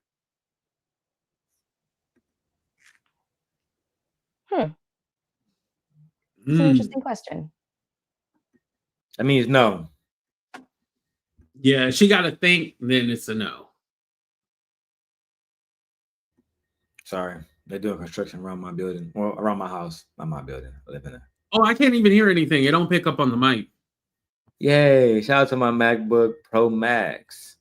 So I want to be rich like you one day so I can give me one. Man, this is my 17 Pro Max right here. I got it up. Oh, I don't even got it turned on right now. Where's the little swivel thingy at? I got the swivel thing where it follow me and it moves and shit. Yeah, that is dope. Yeah, very accurate too. But nevertheless, and then the MacBook camera itself, which is pretty good. You know what I mean? But right, Melyssa, I kind of understand that women, like she's probably thinking about her father right now, her brother, men that are good to her, and thinking about, well, she probably hasn't been through that much, really got her heart broken a few times, but who really knows? I don't know her. Right. And I don't like to just think about one person and generalize it. I like to look at everybody and think about it in cases like in a community of 700,000 women in a city like Detroit, how many of them are experiencing violence or SA? If it's over 25, 30%, to me, that's too much. That's way too much. Right. Too much. Way too much. Way too much. And like you said, her being in that industry in hip hop, she almost guaranteed saw some fucked up shit. Especially Diddy. Oh my God, bro. Diddy just he fucked up everything. And have you watched that show Love Cabin? Let me just put this down for a second. Have you watched Love Cabin? Is that the Zeus Network show? Oh my fucking God. Listen, AT. That show is literally soft freak offs. Really? Do they show everything or no? They show a lot. They show a lot. Like, and side note, guys, in one of the episodes, because me and my wife, like, we were reviewing the episodes, and Ray J told all the girls to do all kind of shit. Kiss AT, and then go kiss Darrel, and then go kiss this nigga, and then go in all the dudes' pants. And then one day you're gonna sleep in bed with them, then you're gonna sleep in bed with this guy. He even left condoms and alcohol and drugs on the side of their beds. I need the Surviving Zeus Network documentary. That's what I need. Surviving Zeus Network documentary. I know it's coming. Oh yeah. If you watch this shit, you're gonna be disgusted. He got the men drunk, then let the women have no alcohol. What? He was fucking lit, AT. Like, I be smoking all day. But I'm stable, I'm chill. He was fucking lit. You know what I'm saying? And I'm not gonna lie, show entertaining, but it's not at the same time. Like by episode 4, I was low-key completely disgusted. Personally. Yeah. Like Surviving Zeus Network is coming. Like, it's this one girl. I'm gonna go ahead and spoil her whole little storyline. Her name is Chloe. She a white girl. She's the only white girl on there, technically. Like actually white girl, not Hispanic or whatever. She literally fucked all the guys by like episode 3. Literally. Damn. And there's one guy that he's still in love with her. He kissing her mouth, tongue kissing her and shit, knowing that she done been kissing multiple niggas on camera and off camera. Like they play the audio so you hear it, but you don't see all of it. You might see 2 legs together, but you hear the audio very clearly. Come on, guys. This is crazy. And one of the I'm gonna talk to you about it like a whole different. But Ray J, the reason why I say it's a soft freak off, just to align all of my thoughts back together. Ray J is like, like different shows like The Bachelor, they make you do different stuff like who has the best date or who can buy the best gift. This show is based off if Ray J likes it or not. So when he made the couples kiss, he literally put his hand in his pants and he would judge based off if he liked the kiss or not. And that's how some women kiss multiple men without their consent. And if they refuse to kiss multiple niggas and Ray J didn't like it, they'll be forced off the show. And listen, Diddy wasn't the only one that liked that kind of lifestyle. Ray J, the way that he defends Diddy, I can believe what you're telling me because that aligns with what I'm thinking. You got to watch it. It's crazy. I know you heard his comments about putting dick in ears, and you can put your dick in any hole you want to. No, I did not hear about that. Oh, yeah. Since they unbanned me, I'm getting back into the swing of things. Oh, Lord. All the appropriate content. But that was on his video with Cam Newton, actually. Did I? I watched half of it. I didn't watch the whole thing. So I get it. He's a fucking drunkard. So it's hard to watch him. Yeah, him trying to do the whole Orlando Brown shtick, it doesn't work for him. I like when Orlando does it. I don't like when he does it. I don't like when either one of them does it. Orlando Brown, I want him to get his shit together too. Oh yeah, he definitely need to get his shit together. Immediately. Lord have mercy. All right, let's finish this video out and then I'm going to get out of here. I have had extraordinarily fulfilling and have fulfilling platonic relationships with men. Absolutely.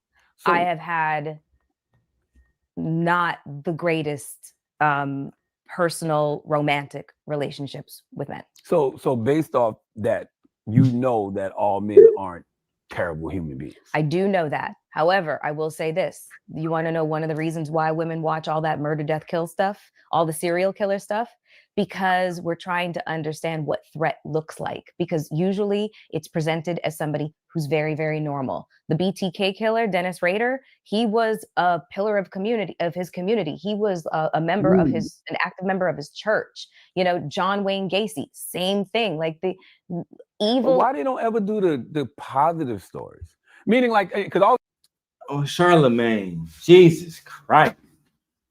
Is he stupid? He's fucking tone deaf. Why don't they do the positive story? What? So ignore all the brutality and graping and essaying and romantic partner violence and financial abuse. Ignore all of that and only talk about the sweet guys like fucking Russell Wilson. And listen, if the show is called Snap and it's based off of like these different true crime situations, like, yeah, of course they're not going to talk about the nice situations. Like, is he stupid? Child. I think that Charlemagne, and I'm going to be honest because I like him, but I have to be honest and speak how I feel. He's a misogynist. He feel like he's better than women, above women. And he might be progressive in his thoughts, but he's still a man, nevertheless, that feels like, well, yeah, why y'all talking about the bad ones? Talking about the good ones. Why? Because you want men to be portrayed in a certain way. No. It's, to me, this reminds me of white people in critical race theory. Right. And how they use that to hide behind their closeted racism. Because they want white people to be depicted a certain way. And that's just my opinion. No, you're right about that. Yeah, like basically he is doing like, oh, why can't they talk about the good? And like there isn't any programs that talk about good that men do. Like, come on now. Like, are you stupid? And it's more or less like him trying to come up with an argument for the show, but you really don't need to argue like minute stupid points to make a good show. I agree, because Charlemagne, he's aware enough that that's like somebody coming on his show saying we're only gonna tell the good things that white people has done for the last 400 years. We're not going to speak about what Black people has been through at all. He would think that's unfair. So why would we gonna? That's stupid, Charlemagne. This is why AT2 was talking shit about you in the chat earlier. I'm trying to give you a lot of grace, but that was fucking stupid. And you hung around that Indian guy and his co-host. I can't think of their name. One name is Akash Singh. Yeah. Oh, and I got some shit for him. I can't do it on YouTube.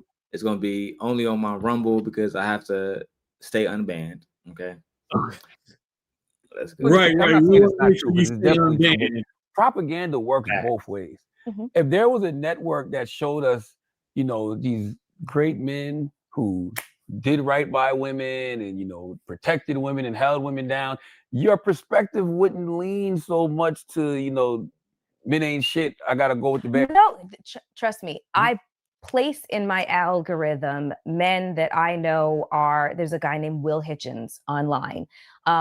There is this podcast, it's these 4 young Black boys. I can't remember what the podcast is called right now, but I mean, I want to talk about Crow Season. Talking about it starts with a J. Jamming or something like that? Yes. Yeah, they're from Chicago, I think. Do you know that podcast they're talking about? I think it's like 3 young Black dudes who do like a political show. I think that's who they are. But I know Dante Kyle, she mentions him too. Okay, the Jam Pod. Okay, if I see the 4 Black dudes in Chicago, the Jam Pod. Okay, I'm tapped in now. Okay, they doing politicals talk. I'm here for it. I'm gonna start doing some reactions. Who is the Will Hickens guy? You know that guy? Yeah, I don't know him.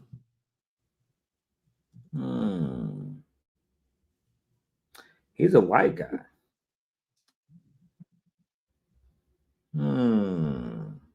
Man, tap into his content.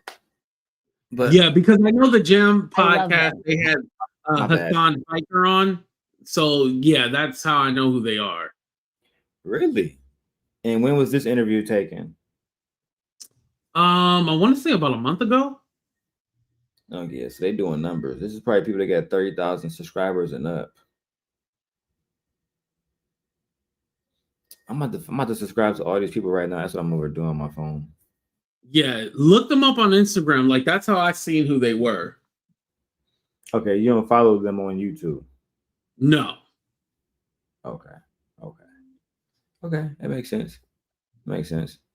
All right, let me see. I got about 4 more minutes left on this, and then we're out of here. Got to pick up my kids from daycare.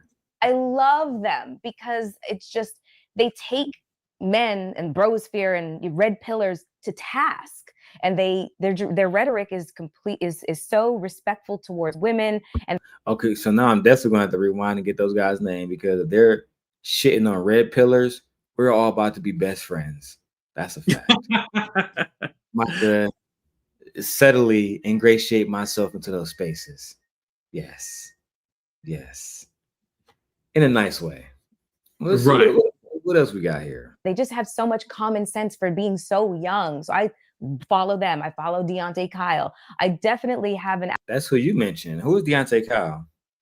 He's the light-skinned dude, chunky dude, got dreads. Everybody talk about? Yeah. He's the one that everybody been talking about. Yeah, that's Eggs and Grits. I see him all the time. Big guy. Yeah, that's what the name of his podcast is. I always forget the name of it, but I know him by his name. Yeah. Okay, yeah. See, I be seeing him on Instagram too and on TikTok, and it pops up as Eggs and Grits, which is to go to breakfast. You know what I'm saying? And I think it's him and another guy. He's not I think he's a co-host of the podcast. I don't think he's the only. I don't know. Yeah, I think they are more like the sidekicks. I don't know if it's a joint venture, or at least let me say this: the clips that go viral is when Deontay is talking. Those are the ones that go viral the most, right? The young man with the dreads. Okay, so they really out here. All right, I'm gonna tap in, man. I'm gonna tap in more to their podcast, do more reviews. Let's get it. Algorithm full of men that are, that are allies to women.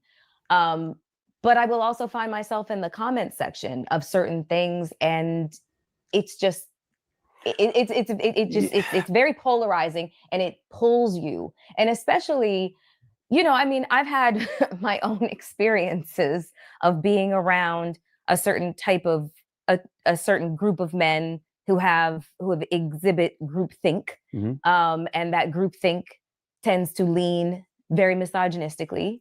So it has an effect on you, as somebody who's just kind of like absorbing it simply just because I'm a woman and I'm the woman in the room kind of thing. It's just. I listen, are there fuck boys out here? Yes, but I still believe in the circle of trust of humans. And that's what a man says after he cheat on his wife and she take him back.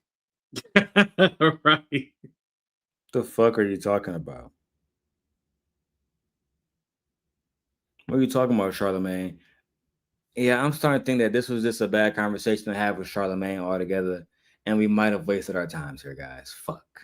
Yeah, I like I said, some people listen to understand, and some people listen to respond. He's listening to respond. It's no help, not at all, because he's not even paying attention to what she's saying, nor does he care. You think he don't care at all? Yeah, I don't think he really cares. No. About Melyssa Ford or about women in general? Because that's two different things. I was thinking about this conversation, but maybe in general. That's alarming. He's a father. He's a husband. Charlamagne pretends to be an intellect, and he's not. That's the thing. He wants to be intellectual and be, oh yeah, we come to him for knowledge, but that's just not in him. That is not who you are. So you believe that he's fucking idiotic? Oh, that's what Roland Martin called him. Yeah, and I'm glad that Roland Martin dragged the shit out of him like he should do. Roland Martin did drag him, and I'm gonna stay on Roland Martin's side. However, I did believe that Charlamagne had a very valid point when it came to making sure children are fed. I'm gonna stand on that. Making sure children are fed. Oh, regarding the shutdown. Okay, I got you. Yeah, regarding the shutdown. But everything else that he said was stupid. Yeah. And mind you, Roland didn't even really go in on Charlamagne. He just hit him with facts and told him why, what he was saying was bullshit. Yeah, because premiums are rolling looks and having no neck and stuff like that. Because, and mind you, everything that Charlemagne said in his clapback, he had it typed on his prompter on his computer. He didn't come off the dome like Roland. So that's why I think it's invalid. The only person that I allow to read off of a piece of paper is Kaya, because she's funny as hell. Of course. No, I agree. But any last thoughts, my brother? I'm gonna get out of here. Melyssa Ford ain't say shit wrong. These niggas are just upset that black women are doing People who anything. trying to take clips and clickbait you, and she didn't say nothing wrong. They full of shit. And Charlemagne, get you a goddamn brain. I agree. Oh, damn. AT done dropped out. He done hit us with that and got the fuck on. Child. All right, guys. We are out of here. The Simp God is out of here. I was going to break down the 19th Amendment, which is the voting right that enacted women the right to vote. I really wanted to break that down, but I have to go pick up my children from daycare.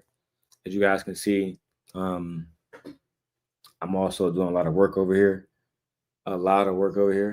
and I mainly focus on making sure I have as much time to drop as much content as possible. All right. This has been a very good day. My MacBook is holding up very strong. This might be my new setup as far as how I get everything done in here. But now I got to get some actually work done. I got to get some videos done. I'm going to leave these videos up. If you guys are enjoying this, please hit the Cash App and support the show. We need our donations, and they say I'm begging, then that's fine. I'll beg. But we need the donations to keep the show going. That's just the way, life works. All right. The more donations we get, the more time we get to actually spend time on the content itself. That being said, Simp God out of here. Peace.